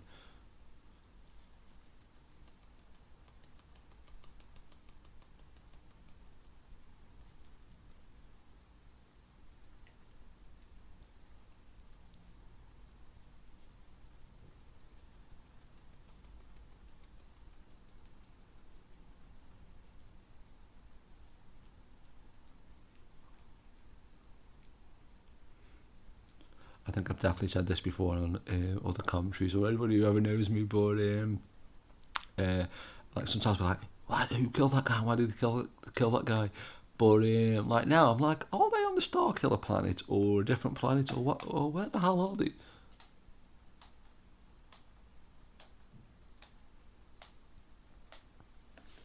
My cat won't just go out. 1 sec.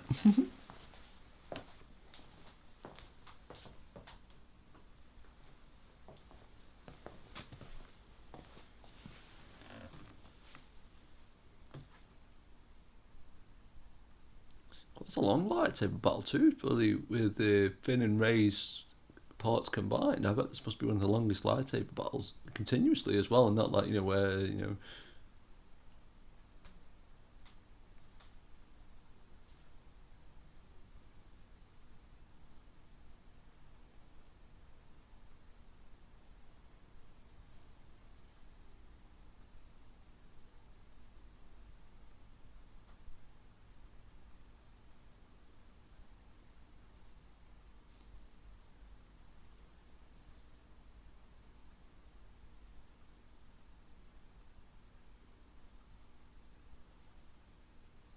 I think this bit is. Oh, did his hand come off there? Did she just cut the end of the lightsaber off? I keep missing that part.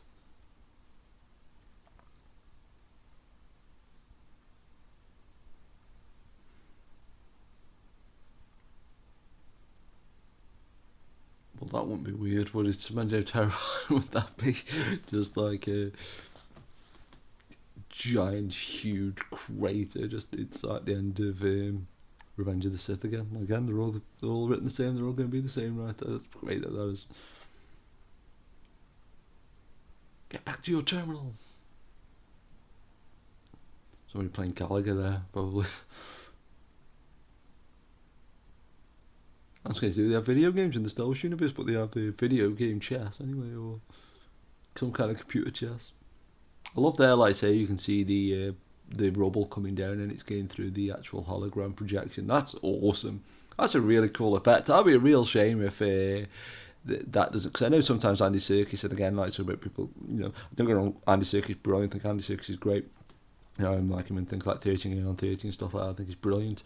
And, you know, Caesar in Planet of the Apes and stuff, and, you know, and Kong and things like that. So he's done some amazing work, but I feel like Andy Serkis, like, you know, sometimes no matter what, that was a great shot from the trailers where we're like, who died? You know, completely, you know, oh, there's Chewie all on himself in the Falcon. But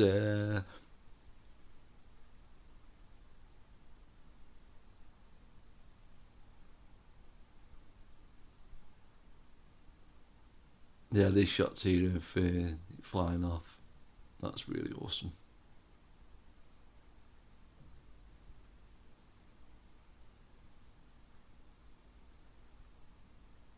There's a little shot here coming up, and I really love it. Like I say, these little, tiny, little 5 second blasts, no pun intended, of things that really caught my imagination. But if the ship's getting into light speed and you see them all just go off individually, that's really awesome, or in my mind. Yeah, but with people like Andy Serkis, I feel like that no matter what he does, I was like, oh, ain't Colin brilliant, ain't Kong brilliant, ain't Caesar brilliant. And then if with this one, people are like, oh, that Andy Serkis. So I feel like, the one Andy Serkis creation that, I loved all the other stuff he did. But like, if people are like, nah, it's like, no, it's the one I liked. And it's all, well, to be fair, it rings true to form. So nearly always, if I really like something, people end up not liking it. So I changed the habit of a lifetime, right? Oh no.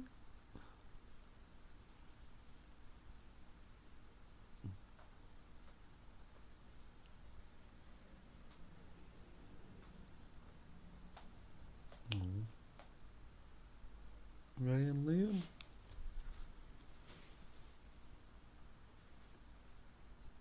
I don't know why I was saying Ray. I keep thinking it's wrong. Is that her name? I think when I said when I said her name on the review, I said Daisy Ridley. I was like, is that her name? Daisy Ridley, Ray. Oh, that's one of the saddest things ever. A sad Chewie. R2 is back. So this will be an interesting thing. Like, here is like, was this just remote control R2D2? Is anybody inside that? He's like moving a little bit. Where did C-3PO lose his arm?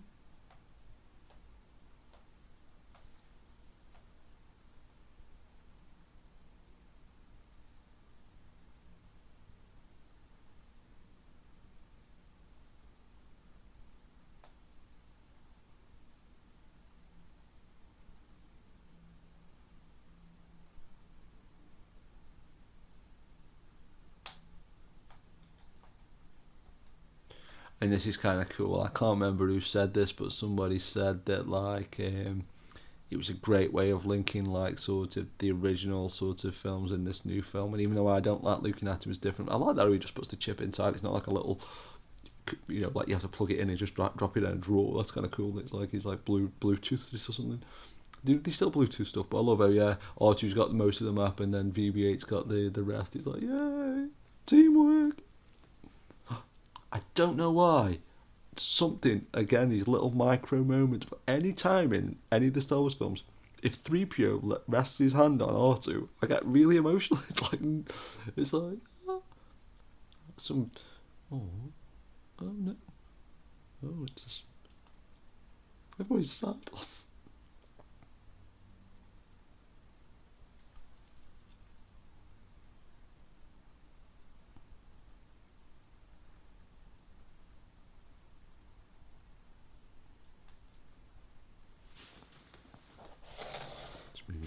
Cold coffee out the way. We've still got battery. And I completely forgot about it as well until this part come on, but when Leia says, may the Force be with you, and I don't think I'd really thought about the line not being in, so, may the Force be with you. Look at some good acting all round. Oh, BB-8. That was amazing.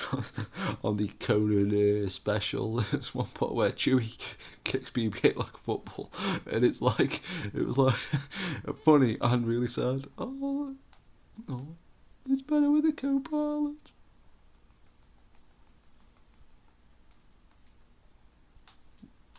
Which is why you always see him running around the console and the TARDIS, because there's a pink R2 unit there that was I think it was designed to. By somebody who got cancer, unfortunately. I mean, that they got cancer. I read that on the internet somewhere. It was like cool though how they let somebody with cancer see the film as well before the film came out. I think they both passed away now, which rest in peace. Kind of massive down at the end of this film. Really love these shots though where. The going into the Luke's base. That was nothing that was well where I think it says in the crawl, it says Luke was the last Jedi. And I must have said this, I've definitely said it in real life, but one of the best, funny to bring the tone up of this music here is awesome. One of the best pieces of Star Wars music ever. So the best or last, right? Oh look. But Yeah, what was I going to say? Yeah, one of the greatest things ever was there's a talk show in the UK called The Right Stuff, and they have guest panelists on there. One of them's named Lowry Turner, and I don't know why, it just really cracked me up, but she got a message once, somebody saying, "Oh, Lowry, I really find you really attractive and I love you," and that. The email address was from somebody called Last Jedi at like AOL.com or whatever. But this was years ago as well. It was like Last Jedi, and we got that's dead funny. And yeah, but when it said in the call Last Jedi, I was like, but yeah, you like that, like when especially you assume it's going to be Luke, and then when you know it's Luke, and you're like, oh my god, Luke's round here, Luke's here. But this is amazing to think, like say, I mean, it'd be a good boat trip and a good car trip, but like say, I could probably get to this within 2 hours. It was pretty awesome. I'm saying 2 hours. I haven't worked out on a map at all. The Midlands to Scalig Island, how long's that take? It's not like I can check on the internet or anything. Hey kids, Mark Hamill.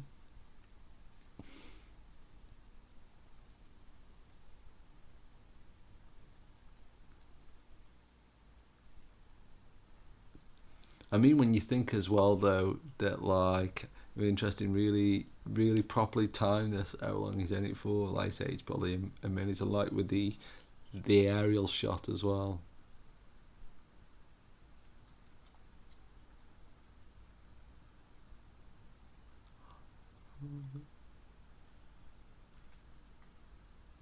I really love as well, and I don't know where I first heard it, because I don't think I clicked in on myself, but I think I heard George Lucas or somebody say that the Star Wars films always end with no dialogue. Obviously, there's music and maybe some sound effects and things. I'm really glad they kept that element, and it's a bit like with the gun barrel in the new Bond film. They're something as simple as especially the gun barrel, because it's like for 15 seconds, but like. I mean, like the crawl and the irising out to directed by into the cyan credits and things like that. It's interesting. There are 3 writers. All the best Star Wars films seem to have 2 writers, or the ones that people seem to like anyway. Kathleen Kennedy, she's been with Lucasfilm for a long time.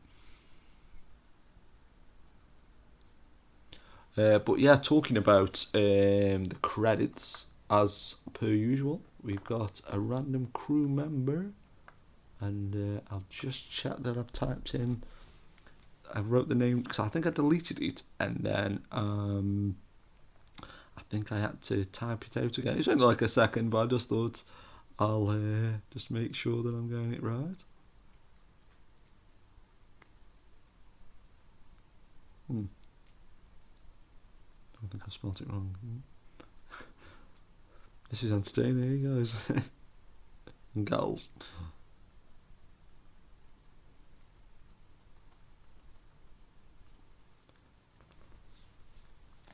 Yes, but my random crew member for this film is Daniel Yee, and he did The Force Awakens 4D motion editor, uncredited, whatever that is. Victor Frankenstein 4D effects editor, uncredited. Goosebumps 4D motion editor, uncredited. The Martian 4D motion editor, uncredited. Maze Runner The Scorched Trials 4D effects editor, uncredited.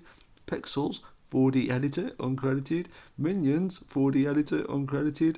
Jurassic World 4D editor, uncredited. San Andreas 4D editor, uncredited. Tomorrowland 4D editor, uncredited. Furious 7 4D editor, uncredited. Home 4D editor, uncredited. Did we say a word a lot? Jupiter Ascending 4D editor, uncredited. Seventh Son 4D editor, uncredited. Exodus Gods and Kings 4D editor, uncredited. The Hobbit, The Battle of the Five Armies 4D editor, uncredited. Project Almanac, which is a great film by the way, 4D editor, uncredited. Penguins of Madagascar 4D editor, uncredited. Big Hero 6 4D editor, uncredited. The Book of Life 4D editor, uncredited. And 2 more, Game of Chess production assistant. Actually, I want to start playing chess again. And Dirty Oil production assistant. But talking about predictions though, it's not predictions. We're going to just look at it on the old IMDb. It'd be nice to actually just like when the actual sort of proper Blu-ray comes out, see, I assume it must have a commentary on it as well. But one thing I'm really chuffed about, because don't get me wrong, I think JJ did a pretty good job on this.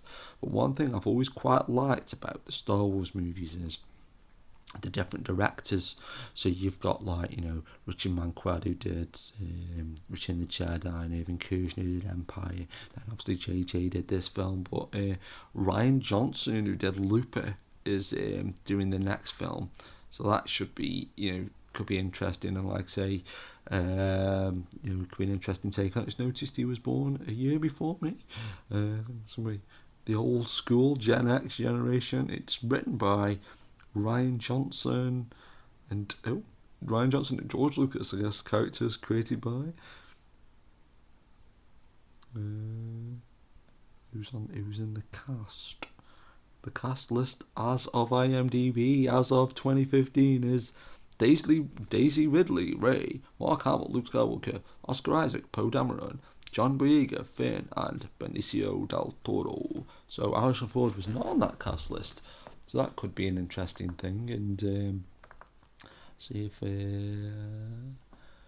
yeah, I think I've done all my commentary notes, but yeah, it's always it's like always kind of fun. Oh, that's another thing though as well, talking about things like, you know, credits and things like that. But one thing though about movies though that I do always find interesting, and I must have said this on a few commentaries, but why don't more movie fans watch the credits? Because like it seems like it's like the done thing now with, like, say, a lot of the Marvel Cinematic Universe and a lot of quote unquote geeky films. I think people think now a lot of them are going to come back on after the credits, and I know a lot of them do, like say a lot of the Marvel films do, and like say, you know, things like the newer Texas Chainsaw Massacre come back on after the credits and things like that. And a lot of times now when I have waited, I mean, I always watch the credits anyway, but a lot of times when I have watched a film, if I think this is going to come back on at the credits, if for whatever reason I'm getting like a funny feeling in my bones, then or my water, then I'm gonna, you know, then it's gonna come back on in the end. It more often than not does. But I am kind of surprised though that, like, when I talk to a lot of movie fans about watching the credits, they don't actually watch them. So I don't know what's going on there, but yeah, it could be. Yeah, so this one didn't come back on after the credits, but I'd already read that it didn't. But I wasn't expecting it to anyway. But when does episode 8 come out? I mean, it must be. Is it just next year? I think it might be.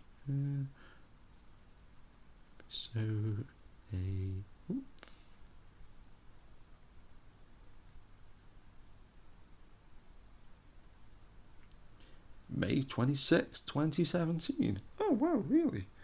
January, February, March, April, May. January, February, March, April, May. Oh, what am I about? It's not next year, it's the year after. Math's not a strong point. Obviously, you can tell how I have to count the months on my hands. That's quite funny.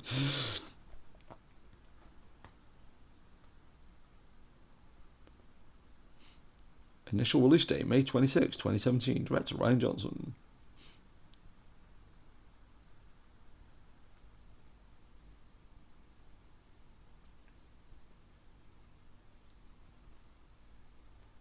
Always great when you're sort of watching the credits though, and I think J.J. Abrams said when he first heard a full sort of sweet medley, not a sweet medley, but you know when he, you know, you do like a sort of, what do they call it? It's too sweet. A concerto. I'll have to look into that. When you hear all the themes for, because obviously you've got the Star Wars theme, but when you hear like Rey's theme and things like that, and all these different music cues all linked as one. And that's one always great thing about the credits, just hearing them all in one go. It's kind of awesome.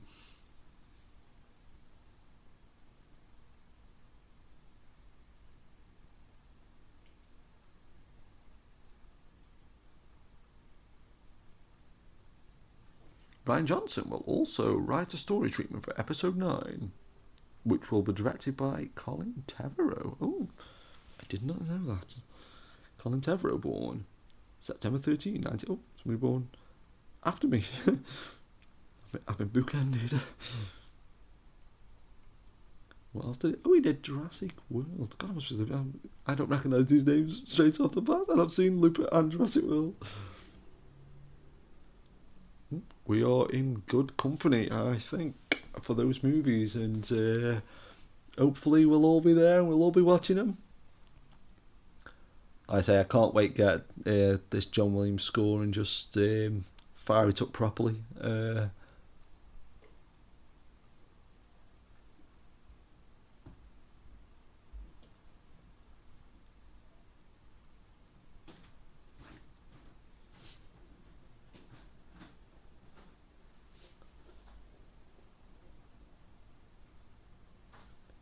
But yeah, there you go.